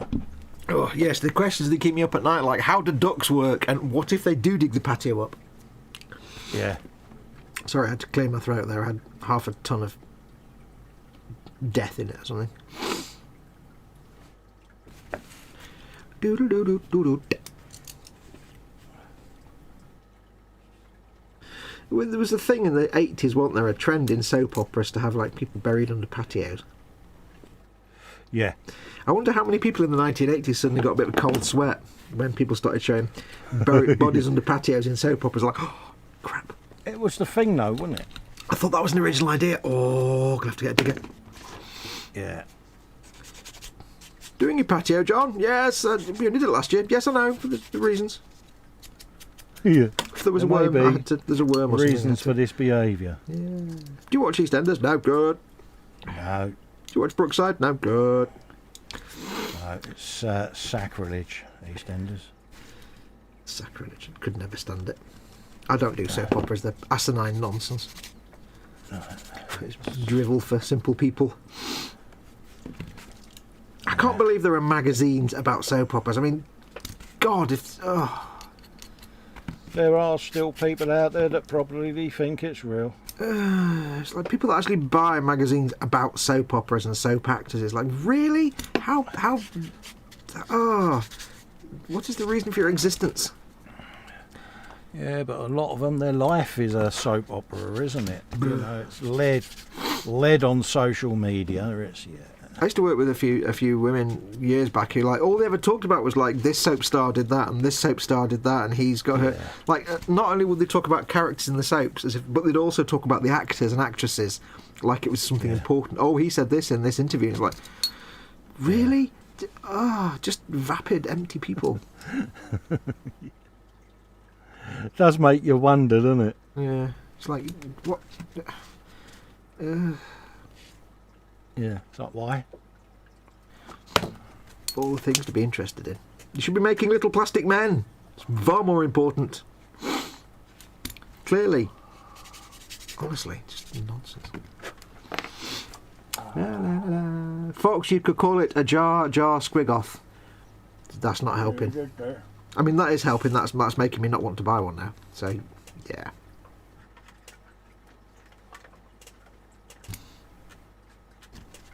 Fred's West family room patios for years, says Panzer. Oh, ooh. Too soon? No, not too soon. I hope that's you shaking a paint. It is, mate. Just checking. Shaking a paint. Ooh, sounds like you're at the dentist. Ah. Going away this summer, sir. Ah. Oh, Ibiza, very nice. Ah. Oh, sorry, Crete. Sorry, Mykonos. Yes, of course. I love the way dentists know exactly what you've said, even when you've got like half a hand down your face. Oh, how do they do it? Does it cause you any pain? Oh, only on a Wednesday. Okay. Yeah. Only hurts when I do this. Well, don't do it then. Oh, yeah. La, la, la, la, la, la, la. Choices for gameplay, chopper boys or shooter boys. Irrelevant if not playing, so choice is always big and bad as possible. Exactly. I'll probably play them one day, maybe, but I'm just making them to build them. I'm going to film some of the painting of these, I think, and for Goblin. Oh, yeah. I mean, for my channel as well, because I bought them with my own money, so they don't get exclusivity for that. But I've not done anything for them for a while, so I do need to film some goodness for them. And I think my Dakkajet video is actually the last video on their channel, so they're not getting. Yeah, nothing's gone up since. No, it's just because they've not a chance. They've probably been Spartanly staffed, probably. Yeah, I think because of what's been going on, everything like that's kind of. Yeah, it's fallen by that. It's the last thing on their mind. See if I can chuck them a little bit of content. Oh, chop the end of me bit off. Oh well. Oh, it's supposed to look like a tube anyway. Oh, that's all right. I'm sure they'll be more than grateful. I chopped my end off. Oh dear. Like I say, it's all content for them. Yeah. They'll be pleased. Yeah, they'll be pleased. And they'll send me all the women and monies. My thumbs are hurting now. Oh, lamekins. Well, it's because I put a fresh blade in before we started, and of course I put my thumb there when I cut, and it's just... I don't know if you'll see all the little scratches on my thumb. Because my thumb's not on camera for a start, you dingle. Oh. It's like little scratches. Sawsy warsy. Because I always put my thumb there to balance the blade, but it... I know.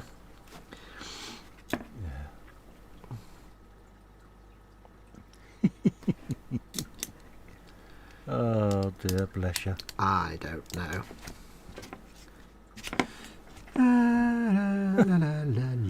Oh, that makes me laugh. Fox has chopped the end of his knob off. Yeah, well, the only end of his bit.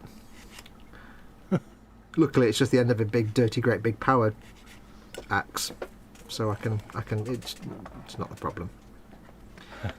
But it's supposed to be a hollow tube anyway, so no big deal.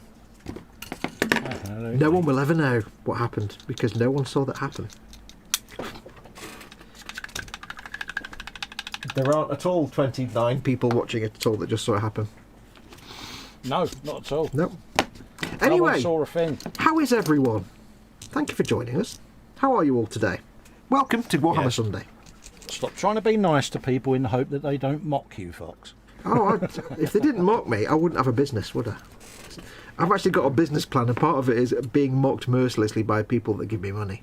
Which is, you pay me, you can mock me all you want. Saying that, you would mock back. You know you would. Yeah. Without hesitation. Well, no. If somebody gives me money, they can mock me all they want. If they get stuff for free, I have the right to mock them back.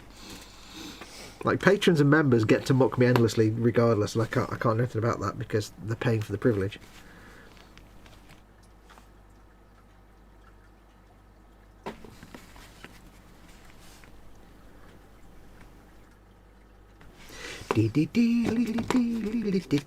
And I would expect no less. Absolutely, and dare I say it, that's what we all enjoy. We like a bit of mockularity. Oh yes. If we just all sat here and discussed, like, I don't know, boring things and didn't just rip the crap out of each other all the time, then it'd be boring. You may as well be watching, like, songs of praise or something. We don't do serious modelling shows. No, we don't do serious anything shows. We barely do modelling shows, let's be honest. Absolutely. We barely do I know anything. Nothing about anything and anything about nothing. Oh, I don't know nothing about anything. I Don't know what that voice was meant to be. Sounded like Ted trying to be Welsh again or something. Oh yeah, Ted doing his Barrow Cockney. Brilliant. Ted, say no like someone from Barrow. No. Say no like someone from anywhere else. No. Oh, I nearly chopped that bit off there, but apparently it needs to stay there. Oh, he's a legend, he is, Ted. think. He really is. That's risky. That's actually a bit of the arm that you need to keep on. But I was really? I was about to chop it off because it looks like a bit of sprue. That's Close call. that. Yeah, I don't know what made me just suddenly question that briefly. I'm like, ooh, wait a minute. Wait a Glad minute. you did, though. Oh yeah, yeah. Because it goes into. Oh, I see. Ah, there you go. It kind of hooks in. That's cool. It hooks in there like that into a little dot into the bit there. You see. Yeah, that was lucky. That was got like okay. It's like Lego. That was good job. I completely randomly noticed good that. job you double checked that. There could have been some crying in the showers tonight. Back to Dickie Davis in the studio. Dickie Davis, bloody hell. Who was that Scottish dude that did all the rugby commentary? Hey, there'll be some crying in the showers tonight. Eddie Waring. No, he wasn't Scottish. That was the Eddie Waring was like up and under. Oh, He did rugby though, didn't he? That was Eddie Waring. Yeah. No, it was football. The Scottish guy. Hey, it was 2-0 at Arbroath today. There'll be some crying in the showers. Yeah. Can't think who that was. It's No, I football, can't remember his isn't it? name. It's like, Yeah, I don't do football. I only know anything about Dickie Davis and World of Sport because it was on. I had to watch the end of it before I got to A-Team or Airwolf. Yeah. Also, it did have the best theme tune ever. Oh, yeah, it was brilliant, wasn't it? Yep. For some reason, the World of Sport theme tune always makes me. It always feels really Scottish to me for some reason. Feels like some kind of like big band Scottish dirge. I don't quite You know. always knew it was coming on. You saw the airplane, didn't you? Dragging the. Oh yeah. The sign, wasn't it? It was like, yeah. When Dickie Davis. I don't know why I'm doing a Scottish accent. You would have your stuff on, and then it'd be, and now over to Kempton Park for the auto. Oh no, it's horse racing. Oh, it's horse racing. Oh, it's going to be hours. Oh, Oh, I want to watch the wrestling. The wrestling. Oh yeah. Yeah. So I want Airwolf and I want racing. Yeah, my mum on TV eating giant haystacks with her handbag. Wow, the score draws. What, she was actually on TV when she did it? Yeah. Oh, I didn't know that. Brilliant. I know she'd done it. I didn't realise it was actually on TV. Yeah, she had hit giant haystacks with her handbag. I'm going to have to look that up. I'm going to have to look that up now because you know that's going to be on YouTube somewhere. Brilliant. That's be there somewhere, mate. Yeah. You've got to look Just it up look now. for the little 4'8" woman wearing the Japanese snipers, mate. Yeah, you can't miss her. Did he react to it or what? I don't know. Was it because he was playing the heel? That. Was he being the? Because was Giant Haystacks the heel? Giant Haystacks was the baddie, wasn't Yeah, he? And the Big Daddy was the goodie. Yeah, they call it the heel, don't they? In And WWF. she just stood up and clumped him with her handbag as he walked past her. So yeah. Was this when he was walking towards the ring or something? Yeah. Everyone was giving it the old you cow son, all of that lot, you know. Dave says Bill McLaren was the voice of rugby. That's it. Hey, that's right. Hey. For me, whenever I think of Dickie Davis, all I can think of is my dad making hot dogs on a Saturday morning. Because we always, for Saturday morning, we always came downstairs and Dad would make hot dogs with like, he'd get a tin, or he'd get a pack of dried onions by a company. His name is on the top of my. It's like Shippums, but not Shippums. They made hot dogs in a tin, and they made boxes of dried onion, and you bought some buns. It's the same people that made the hot dogs that made the onions. So we had like 3 or 4 of them for us, like Saturday lunch. And it was always when World of Sport was on. So Dickie Davis to me is always associated with the smell of Dad making hot dogs. Yeah, Dickie on a Saturday. Davis. And then I got old enough to get into pot noodles, you see, and that's where the hot dogs fell away I'll from take me. it he's still alive, isn't he, Dickie Davis? I would have thought. Yeah, he I was think that so. old, was he? No? Never know, do you? No. Because I think the grandstand guy died, didn't he? Bob Wilson. I think he died of cancer, didn't he? Yeah.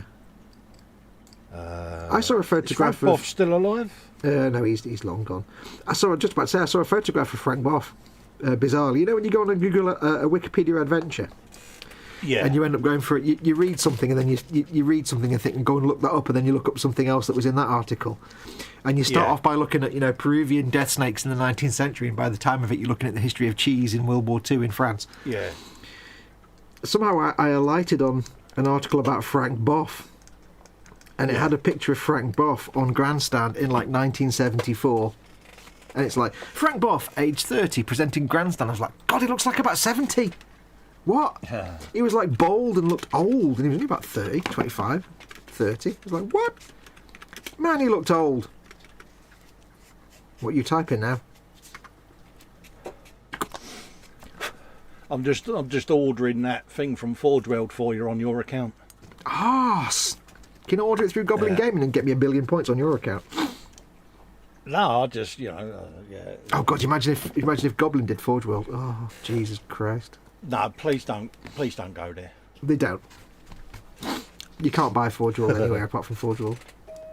Oh, there's a parcel. I'm just going to go and grab the door because Mum probably won't have heard it. No worries. I'll be back in 2 secs. Yeah.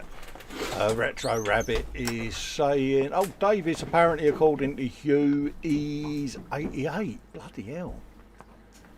Retro Rabbit says, me dad once tried to make a baked potato in the microwave and set it for 30 minutes instead of 3 minutes. He went back to his room to keep watching golf and set the potato and then the microwave on fire. Oh, bloody hell, mate, that's impressive. Yeah, that is seriously impressive, mate. You saying Bob McLaren, Bill McLaren, yeah. Yeah, see, I don't remember Bill McLaren for some reason. Yeah. Has he still got that funny bit of grey hair in the front of his head, Dickie Davis? He had a moustache, He always had that. Yeah, he always had that little tuft of grey hair, didn't he? At the front, or white hair at the front. Cheeky little smile on his face. Yeah. He was everybody's friend. Disturbing smile. But Yeah, he was a nice enough chap, wasn't he, Dickie Davis? All the guys on grandstand looked boring like newsreaders, but Dickie Davis was like your dad's best mate. He was working man sports presenter, wasn't he, back in the day? Again, you was either Blue Peter or Magpie or Grandstand or what's his name? World of Sport. Yeah, Dickie Davis was like your cool uncle who happened to be on telly and did sport. And always well, in the 70s, he brought hot was dogs with him. kind of a bit trendy, wasn't he? He was Yeah. the niche thing, wasn't it? Was, your mum would say, oh, I've got to have myself a bit of Dickie later. And you're like, Mum, do you realise what that actually does sound like? But, yeah. Yeah.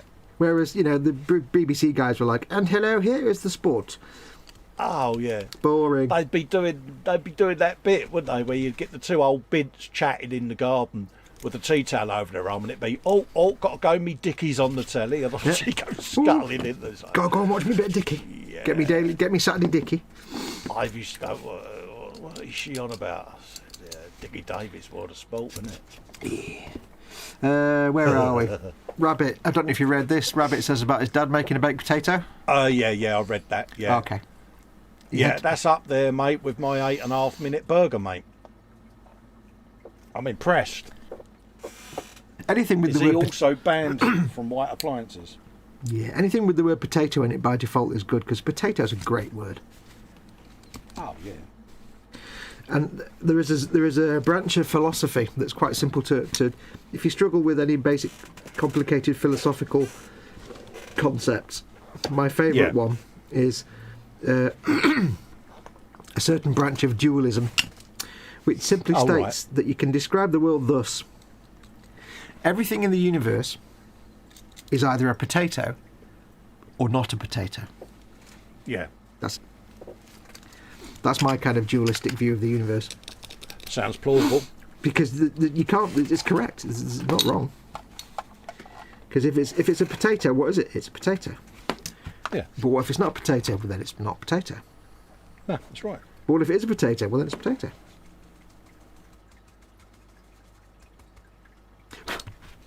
Are you typing quietly? No. All right. Are you dry brushing? Correct, Mondo. I was only doing that by hearing, but it sounded like you were going...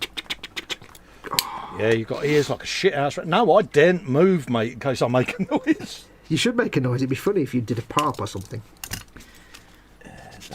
No. You've trumped a few times and assumed that nobody heard it when I've been like, there it is. Absolutely, but yeah, it's that. Yeah, ears like a shithouse rat. Retro Rabbit says, my dad was such a bad cook that my sister and I would cry if my mum was away for more than a couple of nights. Oh, really? Was it the days before they could just bang something in the microwave and burn it? I mean, cook it. Potato squigoth, that sounds exotic, says Foxx. He's trying, isn't he? Yeah. He's certainly putting his money's worth in, his Panzer. He is. And he's not changed his name to Panzer Cat yet. I need to explain. I need to point that out. He's still not Panzer Cat. Which needs to happen. And no, that's not... He knows he'd never lived that down in Yang Out. What, Panzer Cat? He knows that. Yeah, we would mock him. That'd be brilliant, Panzer Cat. Panzer Cat sounds great with a K. Yeah. Panzer Cat sounds good. But I know what's coming. Not that we would mock Panzer in any way, because we wouldn't do that to him. Yeah, I've got the World of Sport theme going around my head now, and it's just brilliant because it's like 1978 in my head all the way through.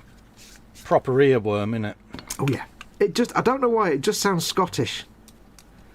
It just sounds like, it was that guy that used to do the Hogmanay on New Year's night every year on ITV. It was not Andy Rooney. What was it? Andy Rooney? No, somebody or other. Andy Williams. Andy Williams. Yeah, maybe. It just makes me think of that. It's like it's almost like a Scottish. I don't know. It's because the high it was Andy. flute. Yeah, Andy Williams, wasn't it? Was it Andy? I don't know. Who was Andy Rooney then? Is that Donald Where's Your Trousers? It could be that now, because Andy Williams was folk a singer, wasn't he? Yeah, no. Yeah, it was Andy something, wasn't it? Oh God, it was the Donald Where's Your Trousers bloke. Donald Where's Your Trousers. I didn't realise this, but trews is actually a proper slang Scottish word for trousers. Yeah, trews. I ate my trews. Yeah, I love slang. I love Scottish slang. Sarah Jane says, "What have I missed? A Foxx waffled, unfortunately." Yeah. Everything. You've missed it all, Sarah Jane, which is naffle. Oi. I resemble that remark. I thought I'd beat her to it.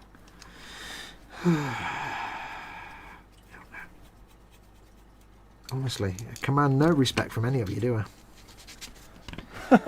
Hold up a minute. Would you show us any? No.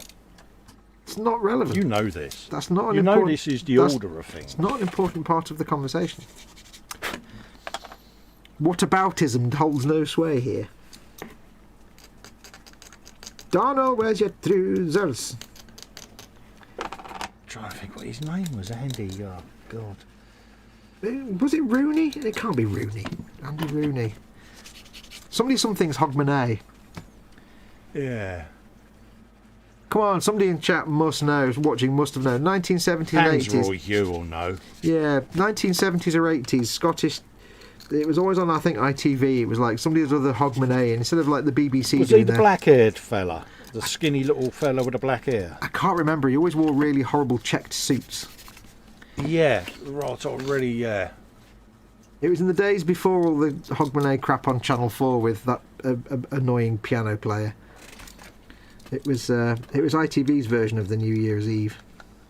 The annoying bit. Oh God, you got me thinking on that now. Who's that annoying piano player?